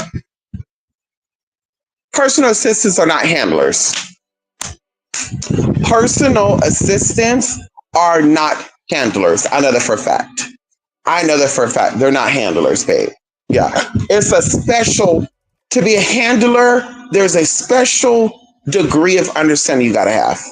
Yeah. Personal assistants, executive assistants, those are not handlers, babe. Uh-uh. And I know, because like I said, I tried to be handlers for people. Hello? Let's talk, I mean, not handlers. I tried to be assistants for people. Excuse me. Not, let's correct that. I've not tried to be anybody handlers, but I definitely applied to be people assistants, personal assistants, or executive assistants, honey. Definitely have. Let's talk about it. I even took a program on it. Can we talk about it? Hello? Yes, but you're not a handler. Handlers are lifestyle managers, so they actually have some type of credential, some type of experience with keeping things up. A lot of people don't know, but Chris Brown, Rihanna was actually Chris Brown's handler. Swallow that. The story was put out there that Chris Brown and Rihanna got into a fight, and it was allegedly because Rihanna was trying to have sex with another person. That never came out, y'all. These are allegations. Now that we know what handlers are, look at Brittany Murphy's situation. Can we talk about it? We're just talking. Did they really get into a fight because of what they alleging happened, or did they get into a fight because maybe he was put in danger?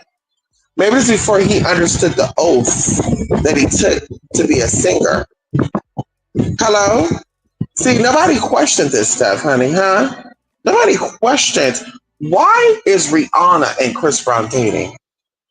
And although she was a victim of domestic violence, she's not a poster child for it.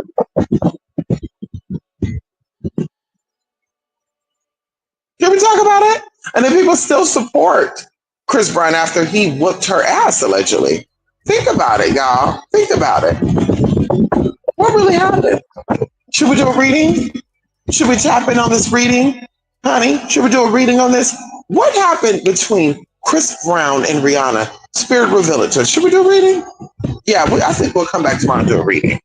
Just a reading on Chris Brown and Rihanna. Well, managers are separate from handlers. Just like personal assistants are separate from handlers. They're saying they're like, no. Handlers is more personal. Handlers literally know everything that a celebrity is doing. They know their likes, they know their dislikes, they know their fears. What better person to get a celebrity together would be than a handler? Mm. Ooh, excuse me, Sheba. Yes, love and light, honey. I know that's right.